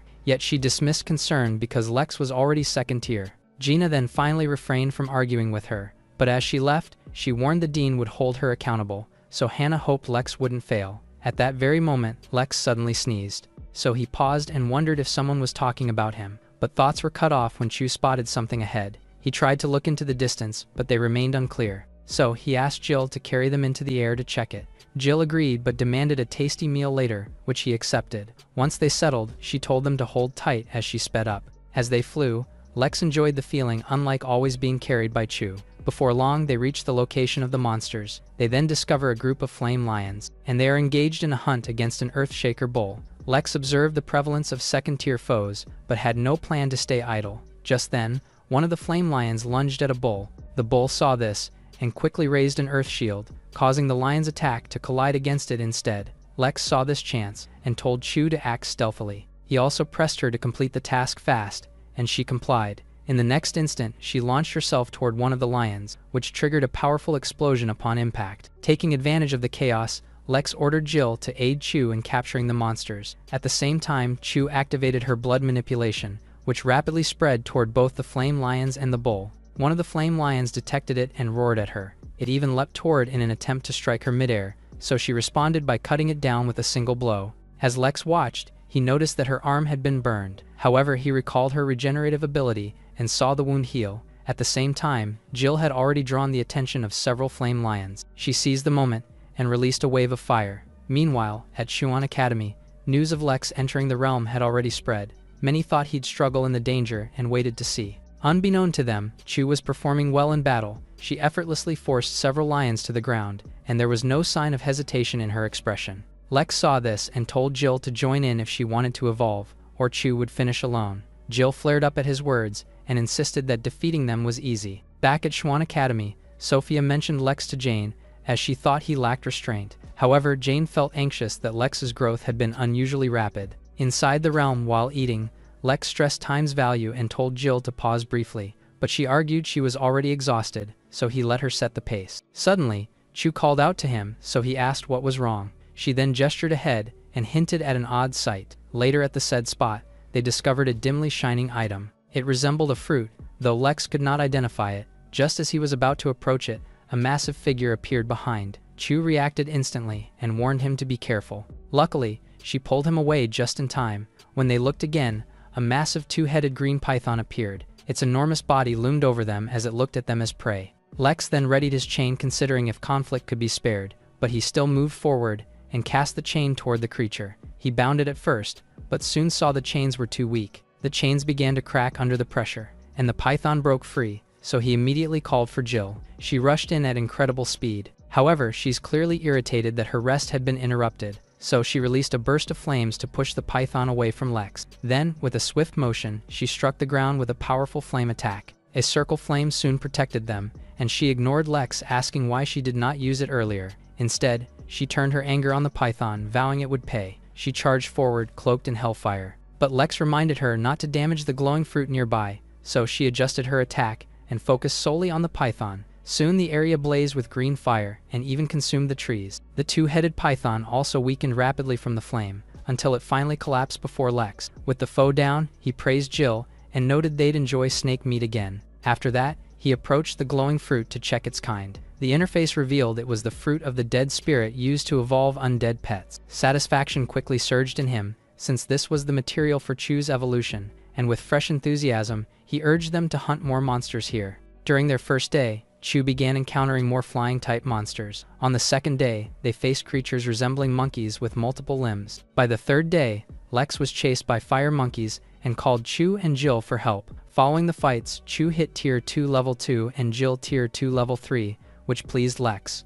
But his watch reminded him their visit was almost done. Not long after, the portal finally opened, signaling their departure. Later in the dean's office, Gina reported the realm was damaged by fire, which shocked the dean. She also revealed Lex alone accessed the realm, and the dean became interested. So she told Gina to close the realm and send staff to repair it. But when Gina asked about punishing Lex, she said she had her own plans. Back on campus, Lex drew attention after the academy site showed him in the headlines, and being their first male student, they felt affection for him. But he brushed off the talk and felt uneasy about the attention. Suddenly, he received system rewards for completing the realm like crystals. Among the rewards was the Eye of Truth, letting him see data on any target, so he resolved to use it instantly after discovering its worth. He used the skill on a red leaf and learned it was over 30 years old. As he continued experimenting, he noticed a female student walking past. With 5 points, the skill showed her name was Lingyu and her measurement. Troubled by its intrusiveness, he ran off, thinking it's a strange ability. Afterward, he went to meet Hana.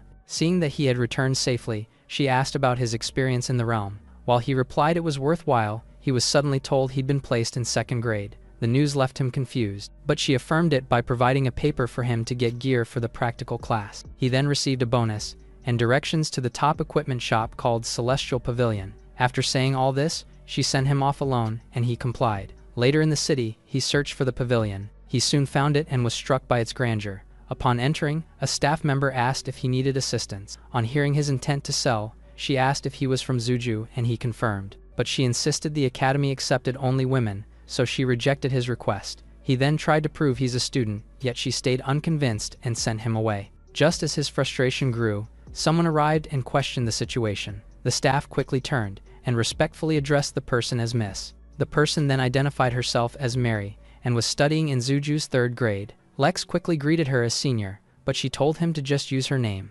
Moving on, she asked him to bring out the items and assure fairness from her family's store. So Lex did not delay and take out a ring. From his storage ring, he laid out the collected materials. The sight left her amazed and realized the rumors of his realm entry were true. While checking the items, she saw a glowing emerald pearl. She lifted the pearl and shared she needed it for her vine to evolve. He heard this and offered it freely, since he didn't need it, and she accepted it. Afterward, she instructed the staff member Zara to total the worth and pay Lex fairly, but he said he also wanted ordinary gear and low-level materials, so she had Zara assist. Later outside, Lex learned his purchases would be delivered to his home, so he finally bid them farewell, and Mary told him to be cautious. Once Lex was gone, Zara wondered aloud if Mary had feelings for him, but Mary only told her to pay attention to the news and stay out of her affairs. Back at the academy, Lex's promotion to 2nd grade soon became common talk. Many of them felt annoyed, as the only male student in their class would soon be leaving. Meanwhile, Lex busily calculated his sold materials totaled 450,000 points, while the items he bought totaled 170,000, but he was interrupted by the sudden arrival of someone. A girl named Willa stepped forward and asked if he was Lex, to which he confirmed, but he was shocked when she suddenly attacked him. So as he parried her blows, he demanded to know who she was, but she only replied that he didn't have to know. She kept attacking and urging him to fight first, but he refused.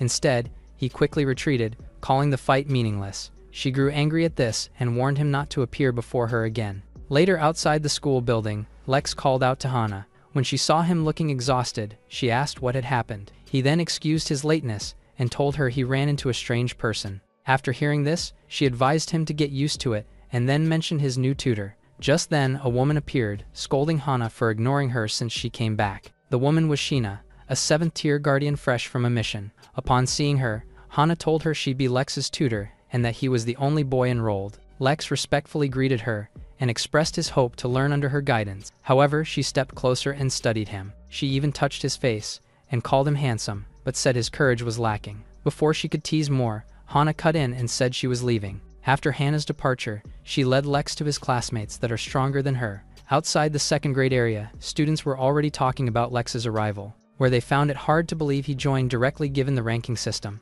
Their doubts lingered until Sheena arrived with Lex by her side. One student quickly recognized him, and Sheena confirmed it. Following this, she explained the strict combat ranking and noted Seiya held 1st place. After being introduced, Seiya extended her hand and said she was the 2nd grade chief. However, he found their enthusiasm somewhat unusual, so he checked her profile and saw she was a level 8 guardian with 2 rare spirit pets. After learning this, he asked if beating her would make him first. Sheena warned him Seiya was strong, but since he stood firm, she asked Seiya to explain. Seiya then explained Lex must reach the top 10 before challenging her. While he realized it wouldn't be simple, a voice shouted it was easy if he beat her. He then saw Willa offering her 3rd place if he won, but warned he must leave if he lost. Her appearance startled Lex, but Seiya clarified she held the 3rd rank. She then whispered that Willa was too much, and they assumed Lex wouldn't accept. Contrary to their expectations, he accepted without hesitation. Willa's expression immediately turned serious. Without wasting time, she summoned her thunderstorm spirit.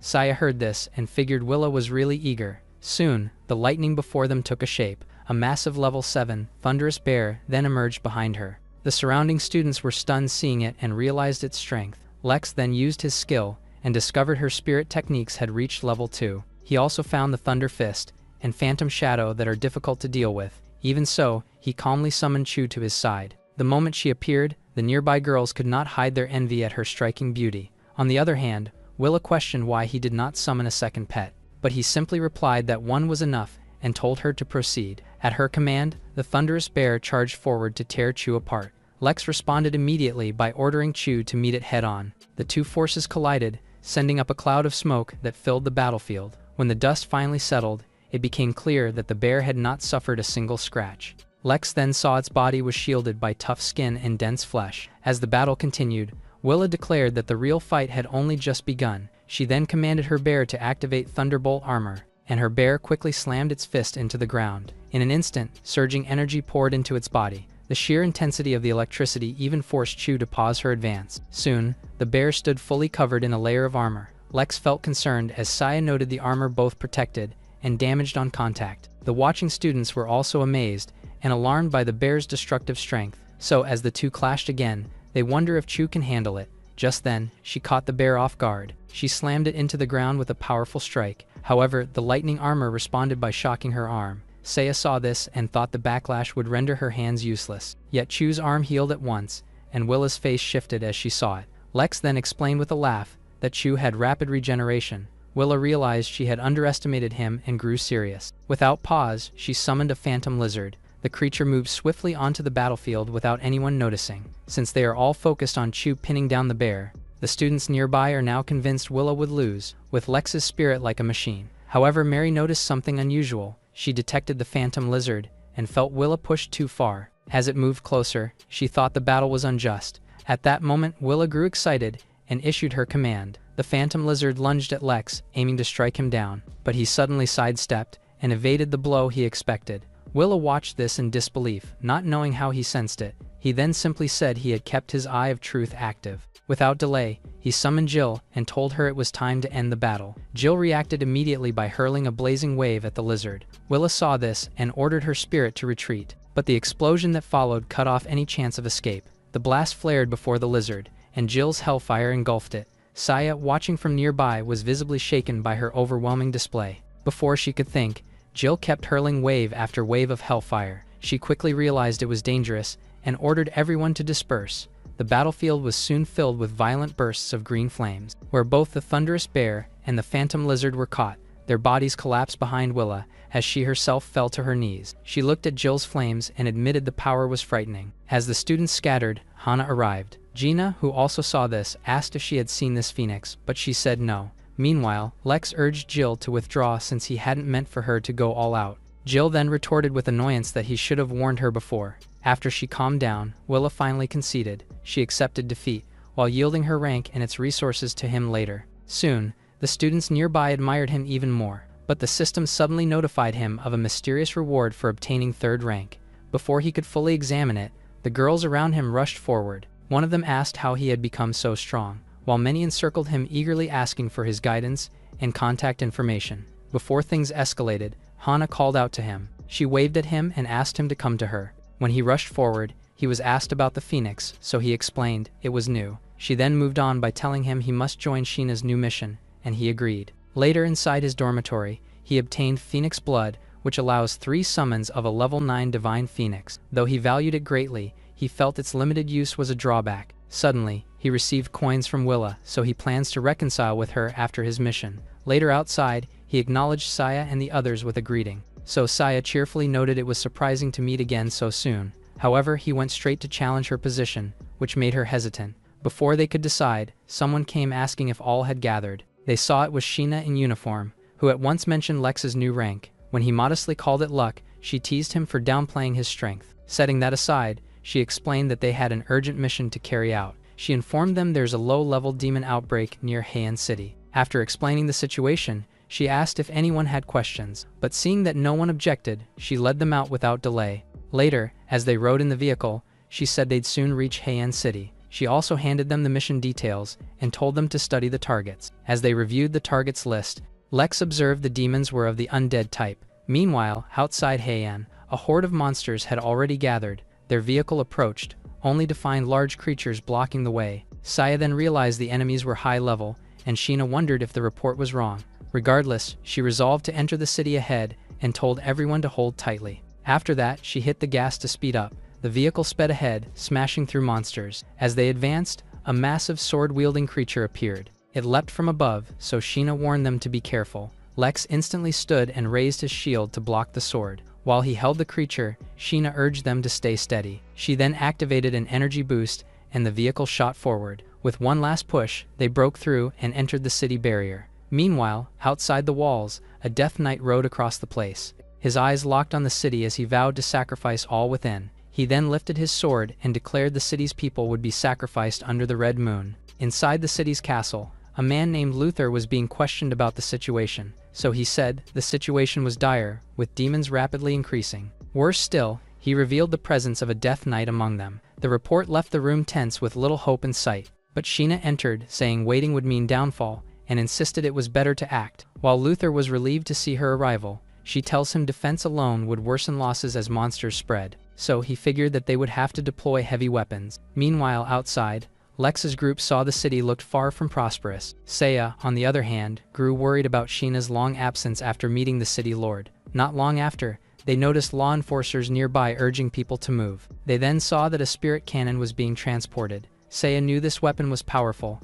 and that meant the situation was severe. Suddenly, a loud explosion echoed, which signaled the battle had begun. Seeing it came from the city wall, Lex urged they head there at once, and all agreed. At the city wall, a massive horde of monsters surged forward. The officers quickly readied the spirit cannons to fire, and a barrage of energy blasts soon rained down. At the same time, commands rang out to reload and hold the defenses.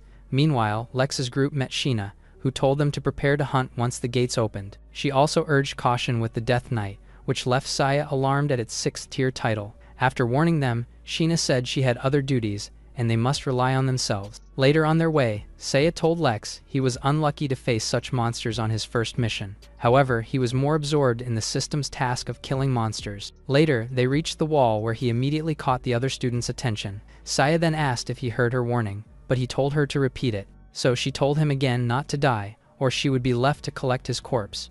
Moments later, a streak of lightning struck the platform before them. From it emerged Luther, who declared it's time for them to defend their city. Lex then used his ability to examine his stats, and he was struck by how powerful the city lord truly was. Luther's call to arms even inspired the soldiers to fight back with renewed spirit, so he respected Luther's ability and saw him fit as city lord. Soon after, Luther shouted that the monsters were close and ordered the gates opened. As the massive doors began to part, the cannons fired once more. The soldiers then charged out after it, while the monsters on the other hand also rushed forward. Seeing this, the soldiers quickly began to attack. They also had their spirit pets, and were reminded to coordinate. Following this, Lex brought forth Chu, and instructed her to stay close. Meanwhile, atop a distant cliff, the Death Knight watched the scene unfold. He dismissed them as nothing more than ignorant sacrifices, and with a single command, he summoned additional forces. From the ground, numerous spiders emerged. He wasted no time, and ordered them to go. Upon hearing this,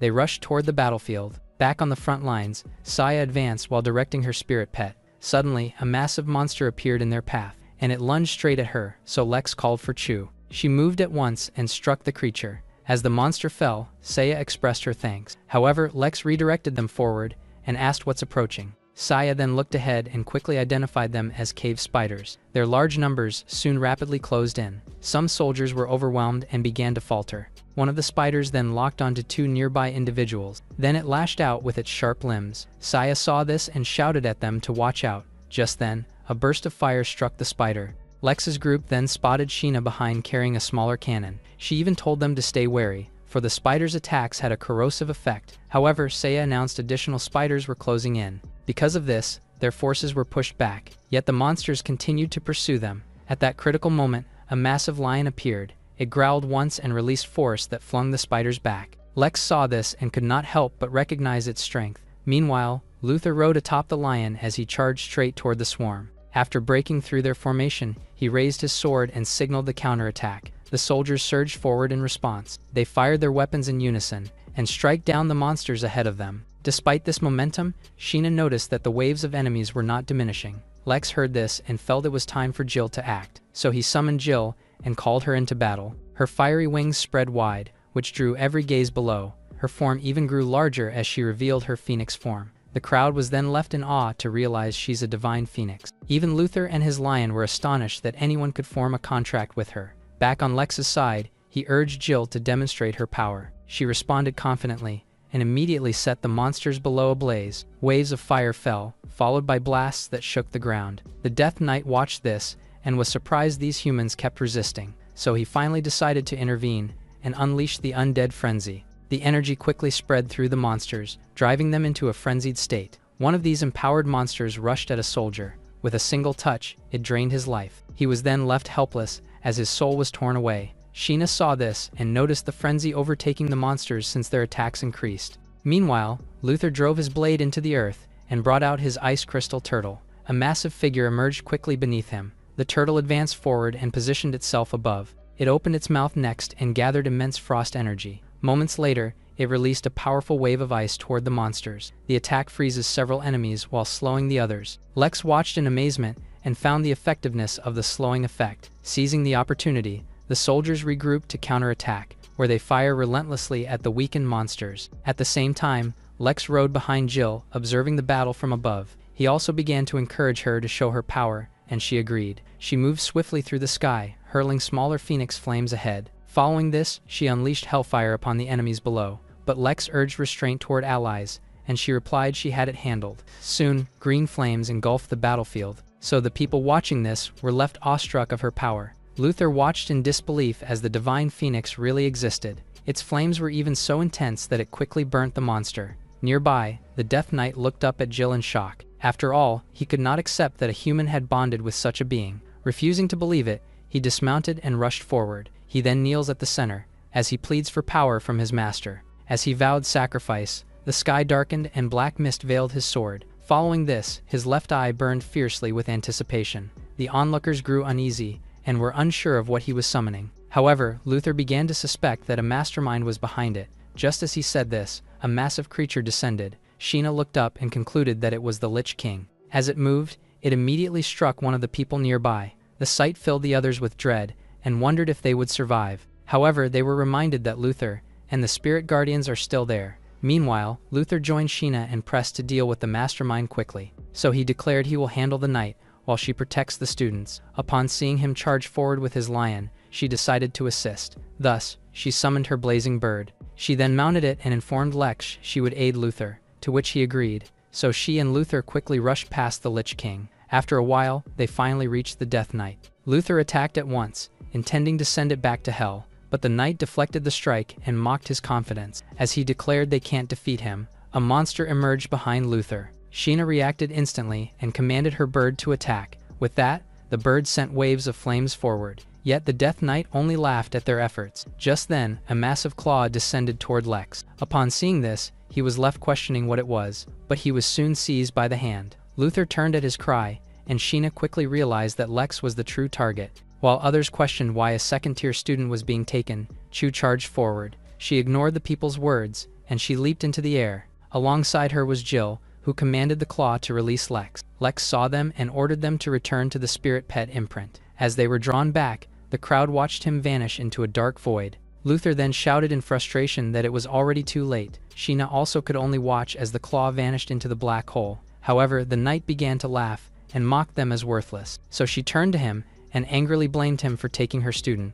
With this, she vows that he would pay for it, but he continued laughing at them maniacally. So Sheena and Luther attacked at once, denouncing him as a scoundrel. Luther acted quickly by unleashing the lion's roar, while Sheena commanded her bird to release a powerful blast of flames. The two attacks struck the knight simultaneously. When the smoke cleared, he was seen kneeling, yet still laughing. He scorned them as ants, and asked if they truly thought they had won. As he cried out to dream on, Luther saw that he was about to self-destruct. A violent explosion followed, releasing countless dark souls. Sheena quickly realized they were undead spirits, and cursed under her breath. The spirits rushed toward the remaining monsters, where they possessed them and drive them into madness. Some turned toward the people to attack. Saya saw this, and was caught off guard, but a burst of flames struck the spirits and stopped them. Sheena came just in time, telling Saya the monsters mattered before Lex. Meanwhile, in the dark space, Jill asked Lex where they were, but he had no answer. Suddenly, a figure appeared behind him. Lex turned around and demanded the reason for being there,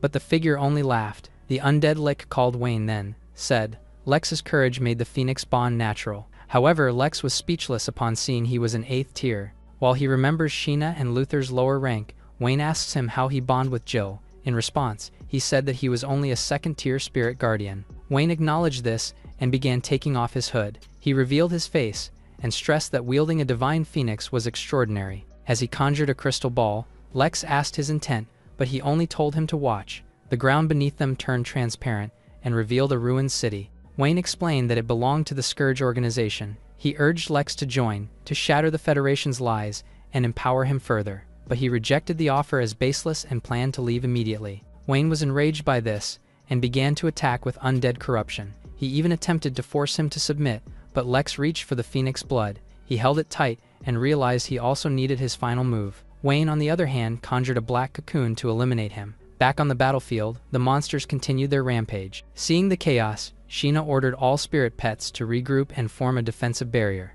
The Stone Man, Ice Turtle, Dark Chimera, and Gale Dragon were all called back to hold the line. Meanwhile, Saya questioned Lex's return, but Sheena replied he must rely solely on himself, so she fixed her eyes on the swirling sky and hoped Lex survived. Back in the dark space, Wayne suddenly froze in confusion. Lex stood before him and was shrouded in radiant light. The glow spread outward, illuminating everything around them. So he shielded himself and looked up in shock. He found that standing before him was a ninth-tier existence, and it's the Divine Phoenix itself. Lex suddenly called his name and asked if that was all he had. So he was stunned that he knew his name and even summoned a ninth-tier phoenix. The thought enraged him, and he asked who he truly was. Lex only smiled, saying he would never get the chance to find out. He waited no longer, and he engulfed him in scorching flames. In response, Wayne clasped his hands. Then he summoned his own death, Cloud Alley. Yet Lex remained unfazed and chose to demonstrate the Phoenix's strength. With that being said, he ordered it to finish him. The Phoenix quickly unleashed an overwhelming flame. So Wayne was cornered completely. His body began to melt under the intense heat. As he vanished, he wailed, refusing to accept loss to a ninth-tier Phoenix. Soon after he vanished, Lex was unsure if he had died or escaped. Suddenly, he noticed Wayne's storage ring and readied to see what it held. But the waning power of Phoenix blood reminded him he must go quickly. So he ordered it to unleash one final burst of flames, where he reduced the entire space to ashes. As everything collapsed, he was thrown out of the void. Everyone's attention below was quickly caught by it. Saya even began asking Sheena what it was, but they soon realized that it was Lex. So she immediately ordered her wind dragon to catch him. Moments later, they succeeded in rescuing him. Sheena also shielded them and commanded her bird against the monsters. So it responded by blasting waves of fire towards the monsters. After it, she rushed to Lex's side as Saya called out to him. After several calls, he finally opened his eyes. Sheena finally shared how worried she was, so he calmly said he was fine. While she continued scolding him, the other found the monsters began to withdraw. She observed this as well and concluded that Lex's return had shifted the tide. At that moment, Luther arrived, calling out to his men. He charged forward and ordered them to eliminate the remaining monsters. So Sheena and Saya brought Lex to safety and began asking where he had been taken. He then said a lich named Wayne had captured him in a dark space, which shocked her, since he was an 8th tier, yet he had still managed to escape from him. Realizing this, she quickly brought him back to check for any injuries. Back at their quarters, they agreed the Scourge was behind the invasion, but they also rejoiced at his safety, and he agreed he was indeed lucky. After that, Sheena told them to let him rest while she reported back. They then said their farewells before leaving, and he did the same. But as soon as the door closed, his expression turned serious. He drew out the storage ring and began checking inside. He then found an experience crystal, a dragon scale, and a siren's eye. With such treasures, he now believed Chu and Jill would soon advance. Meanwhile, in Cataclysm City, the leader was informed that Wayne had failed. His subordinate also added no trace of Wayne's body was found. The leader asked how, and he replied that Wayne was slain by the Divine Phoenix. The leader lamented Wayne's loss, but he had already cautioned Wayne against such a being. Setting that aside, the subordinate reported he had a visitor, and he ordered them in. Outside, the robed man warned the person to speak carefully, and he agreed. As the doors opened, Luke was introduced as the son of the Liu family. Luke then looked around nervously, while the man continued, saying Luke wished to join them. The leader then addressed him as Liu's former heir, and he quickly looked up. Without further ado, the leader welcomes him to their organization, so he quickly kneels in gratitude. But before he could continue, the leader interrupted him, as he warned that joining had a price. Serpent spirits coiled around him. It all then went inside Luke without warning. Soon, his cries echoed as the leader said this is the price, and promised power for faithfulness. But he added that betrayal would condemn him to eternal suffering. Back in Lex's room, he felt satisfied with the ring's content. Among the items was a life-saving ring that blocked one fatal strike each month. He also found a card granting shape-shifting between human and original form. So he then called Jill, who immediately asked why. He asked if she wanted a human body, and she asked if it was real. He then showed her the card, and said it could make her human. Though eager, she's worried she won't transform back, so he promised she could. She felt reassured, and pleaded for his aid in changing form. With that, he quickly pressed yes on the interface to transform her. The card in his hand suddenly lit up. In the next moment, Jill's body was wrapped in an egg-like glow, while the card itself shone brightly before slowly fading away. Lex then watched Jill, and wondered if the change needed such vivid detail. Before long, her figure became clear, and he had to admit she was beautiful. Yet, the more he looked, the more it differed from what he had imagined. Jill soon landed and eagerly asked how she looked. She even proudly showed her body, and his nose began to bleed. When she asked if she looked better, he fell, saying this little girl was too much. She then watched him convulse, and was baffled by his reaction. Later, back in the Holy City, Zuju's airship finally arrived. After landing, Seiya wanted to rest, so Sheena granted them a break. She urged Lex to rest too, but he said he must visit the pavilion first. As she told him to come back early, he considered the mission rewarding. He also found the system and battle spoils boosted Jill and Chu's strength. Later, arriving at the pavilion, he thought of selling Wayne's materials as Zara welcomed him. He then tells her he had many materials and needed more space, so she led him to an empty room, but he found it too small, so she wondered just how much he had brought. In the end, she guided him to a spacious area at the back. He felt satisfied with this and took out his storage ring. Soon, a flood of items poured out from the ring. The pile became a mountain, which stunned her as he told her to count. As she offered to call help for counting, a voice suddenly called to him. They turned to see Mary, joking he must have robbed the shop, so he replied that no one would dare do such a thing, and she agreed. Setting that aside, she urged Zara to get help since she needed to go to the auction. Lex became interested and asked if she could take him along. However, she responded teasingly, asking why she should. He then gave her a small vial, but she wondered what it contained. He quickly noted her refusal was unfortunate, for the vial held fire dragon essence. The moment she heard it's the fire dragons, her expression changed in shock. She immediately grabbed him and hugged him, saying she's looking for it but he can't breathe. Zara, who witnessed the scene, was stunned. She fled, saying she saw nothing, which puzzled Mary, while Lex still felt her softness. Setting that aside, Zara was asked to verify the vial, and she promised to confirm it.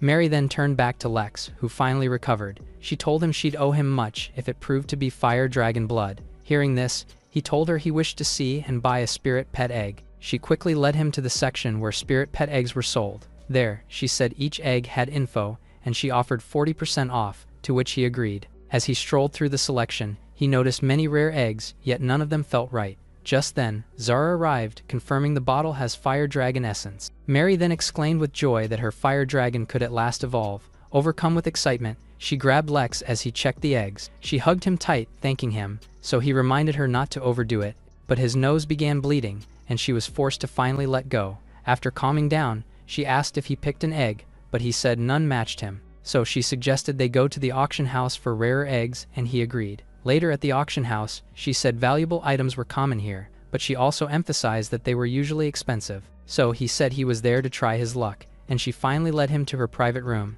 Inside, Zara said the auction starts in 20 minutes, so Mary asked about the items. Zara mentioned a rare egg with vague details, which caught Lex's attention, so she reviewed the information again, but found very little to go on. Hence, Mary assured him he'd see the item himself soon. Not long after, the auctioneer greeted the crowd. She introduced herself as Linda and announced the auction's start. After that, she prepared to present the first item. A scarlet blood flower was then revealed that gave pets fire resistance and control. With a starting price of 1 million, the bidding began. Lex checked the flower's details and confirmed its effects. Even so, he was surprised the item started at such a high price. The crowd bid soon and it neared 11 million, so he asked why it was steep, and Mary said it's a necessity or the bidders inflated it. Before long, Linda congratulated the victor and shifted to the main item, where she quickly unveiled a mysterious spirit egg. She then said the egg had no records, yet bidding began at 3 million. Doubts quickly spread among the crowd, since none knew if it was good. Some noted its shell looked like white jade,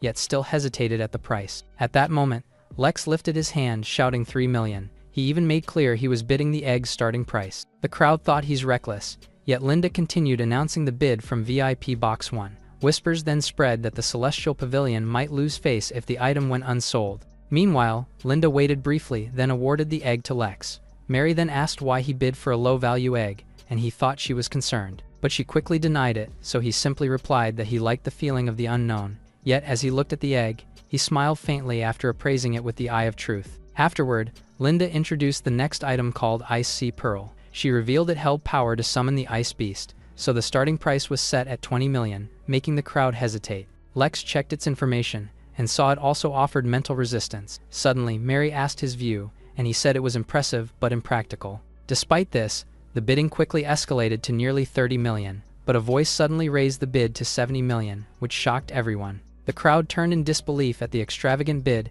and even Lex was shaken. However, Mary annoyingly said Hugh of the Sun family was behind it, and decided to leave. Lex agreed since he will fetch the egg, yet he noticed her dislike for Hugh. Just as they left, someone called to Mary and she asked why he came. Hugh ignored her question and asked her to look at what he had brought. He boasted he spent 70 million on the pearl as a gift for her. However, he began probing about Lex, only for Mary to reply it was not his concern. So he approached Lex asking why Lex was there. He even threatened to break his leg, but he just asked why he was angry. Mary then decided to leave with Lex, but Hugh refused. So Lex's face grew serious as he asked Mary to cooperate. Before she reacted, he kissed her, and this sparked Hugh's fury. As they parted, Hugh's face twisted with fury, declaring Lex must die. He called his men at once and ordered them to kill him. Lex saw Hugh had strong guardians, but Mary reminded Hugh he's in her family's domain. His guard also cautioned it's the pavilion's auction and they can't act rashly. So Hugh angrily threw the ice pearl to the ground. Then he turned away, ordering his men to leave. As he departed, his men informed him that Lex is a Zuju student with a phoenix pet, yet he remained determined to eliminate him. Meanwhile, Lex remarked Hugh would probably leave Mary alone after this. However, she told him to remove his hand, while Zara nearby slipped away. Mary then blushed as her first kiss was taken by someone younger than her. Unable to face him, she told him to return by himself before fleeing. He then watched her leave and was surprised by her shy side. Later back in the dormitory, Jill assumed the egg was his new favorite, so he said it's a new companion. Without delay, he placed his hand on the egg to form a contract. The egg soon glowed with a golden light, and faint cracks started to spread across its shell. Moments later, it reveals a fluffy three-tailed fox. Lex reached out to the small fox, but it warily stepped back. When he finally managed to touch it, he wondered why it was so cautious. Suddenly, it leapt to his shoulder, and Jill angrily ordered it down. She insisted that it was her spot, and that the fox had no right to take it. So Lex told her not to be petty since she could now take human form. She then accused him of neglecting the old ones, leaving him confused. The fox then shrank at her tone, so he sighed it was getting lively. Putting that aside, he suggested naming the fox together, and she casually proposed the name Kai, but he found it too plain. As he gently patted the fox, he thought it was quiet and clever, so he decided to name it Belle instead. Jill said the name wasn't better, but he told them to get along. After that, he opened the interface and began improving Belle's skill. Meanwhile, in the office, Mary met her father Felix, who praised her for handling Hugh. He told her to make it clear that she was not someone to be bullied. Soon, he brought up Lex, saying his entry to Zuju meant he's great. However, he quickly noticed her flushed face. Mary turned away, insisting she was not blushing. But this only made him suspect she had developed feelings for Lex, so she immediately denied it and hurried off to her room. Watching her leave, Felix grew thoughtful and wanted to meet Lex if given the chance. A week later on campus, Saya approached Lex. She remarked it had been a while and observed he looked stronger, but he only replied that he had come to challenge her. The surrounding students quickly gathered after hearing this. They surrounded the two, praising Saya's strength and noting Lex's growth. While doubts lingered about his victory, Lex requested the start. Saya agreed confidently, saying she wanted to see how much he had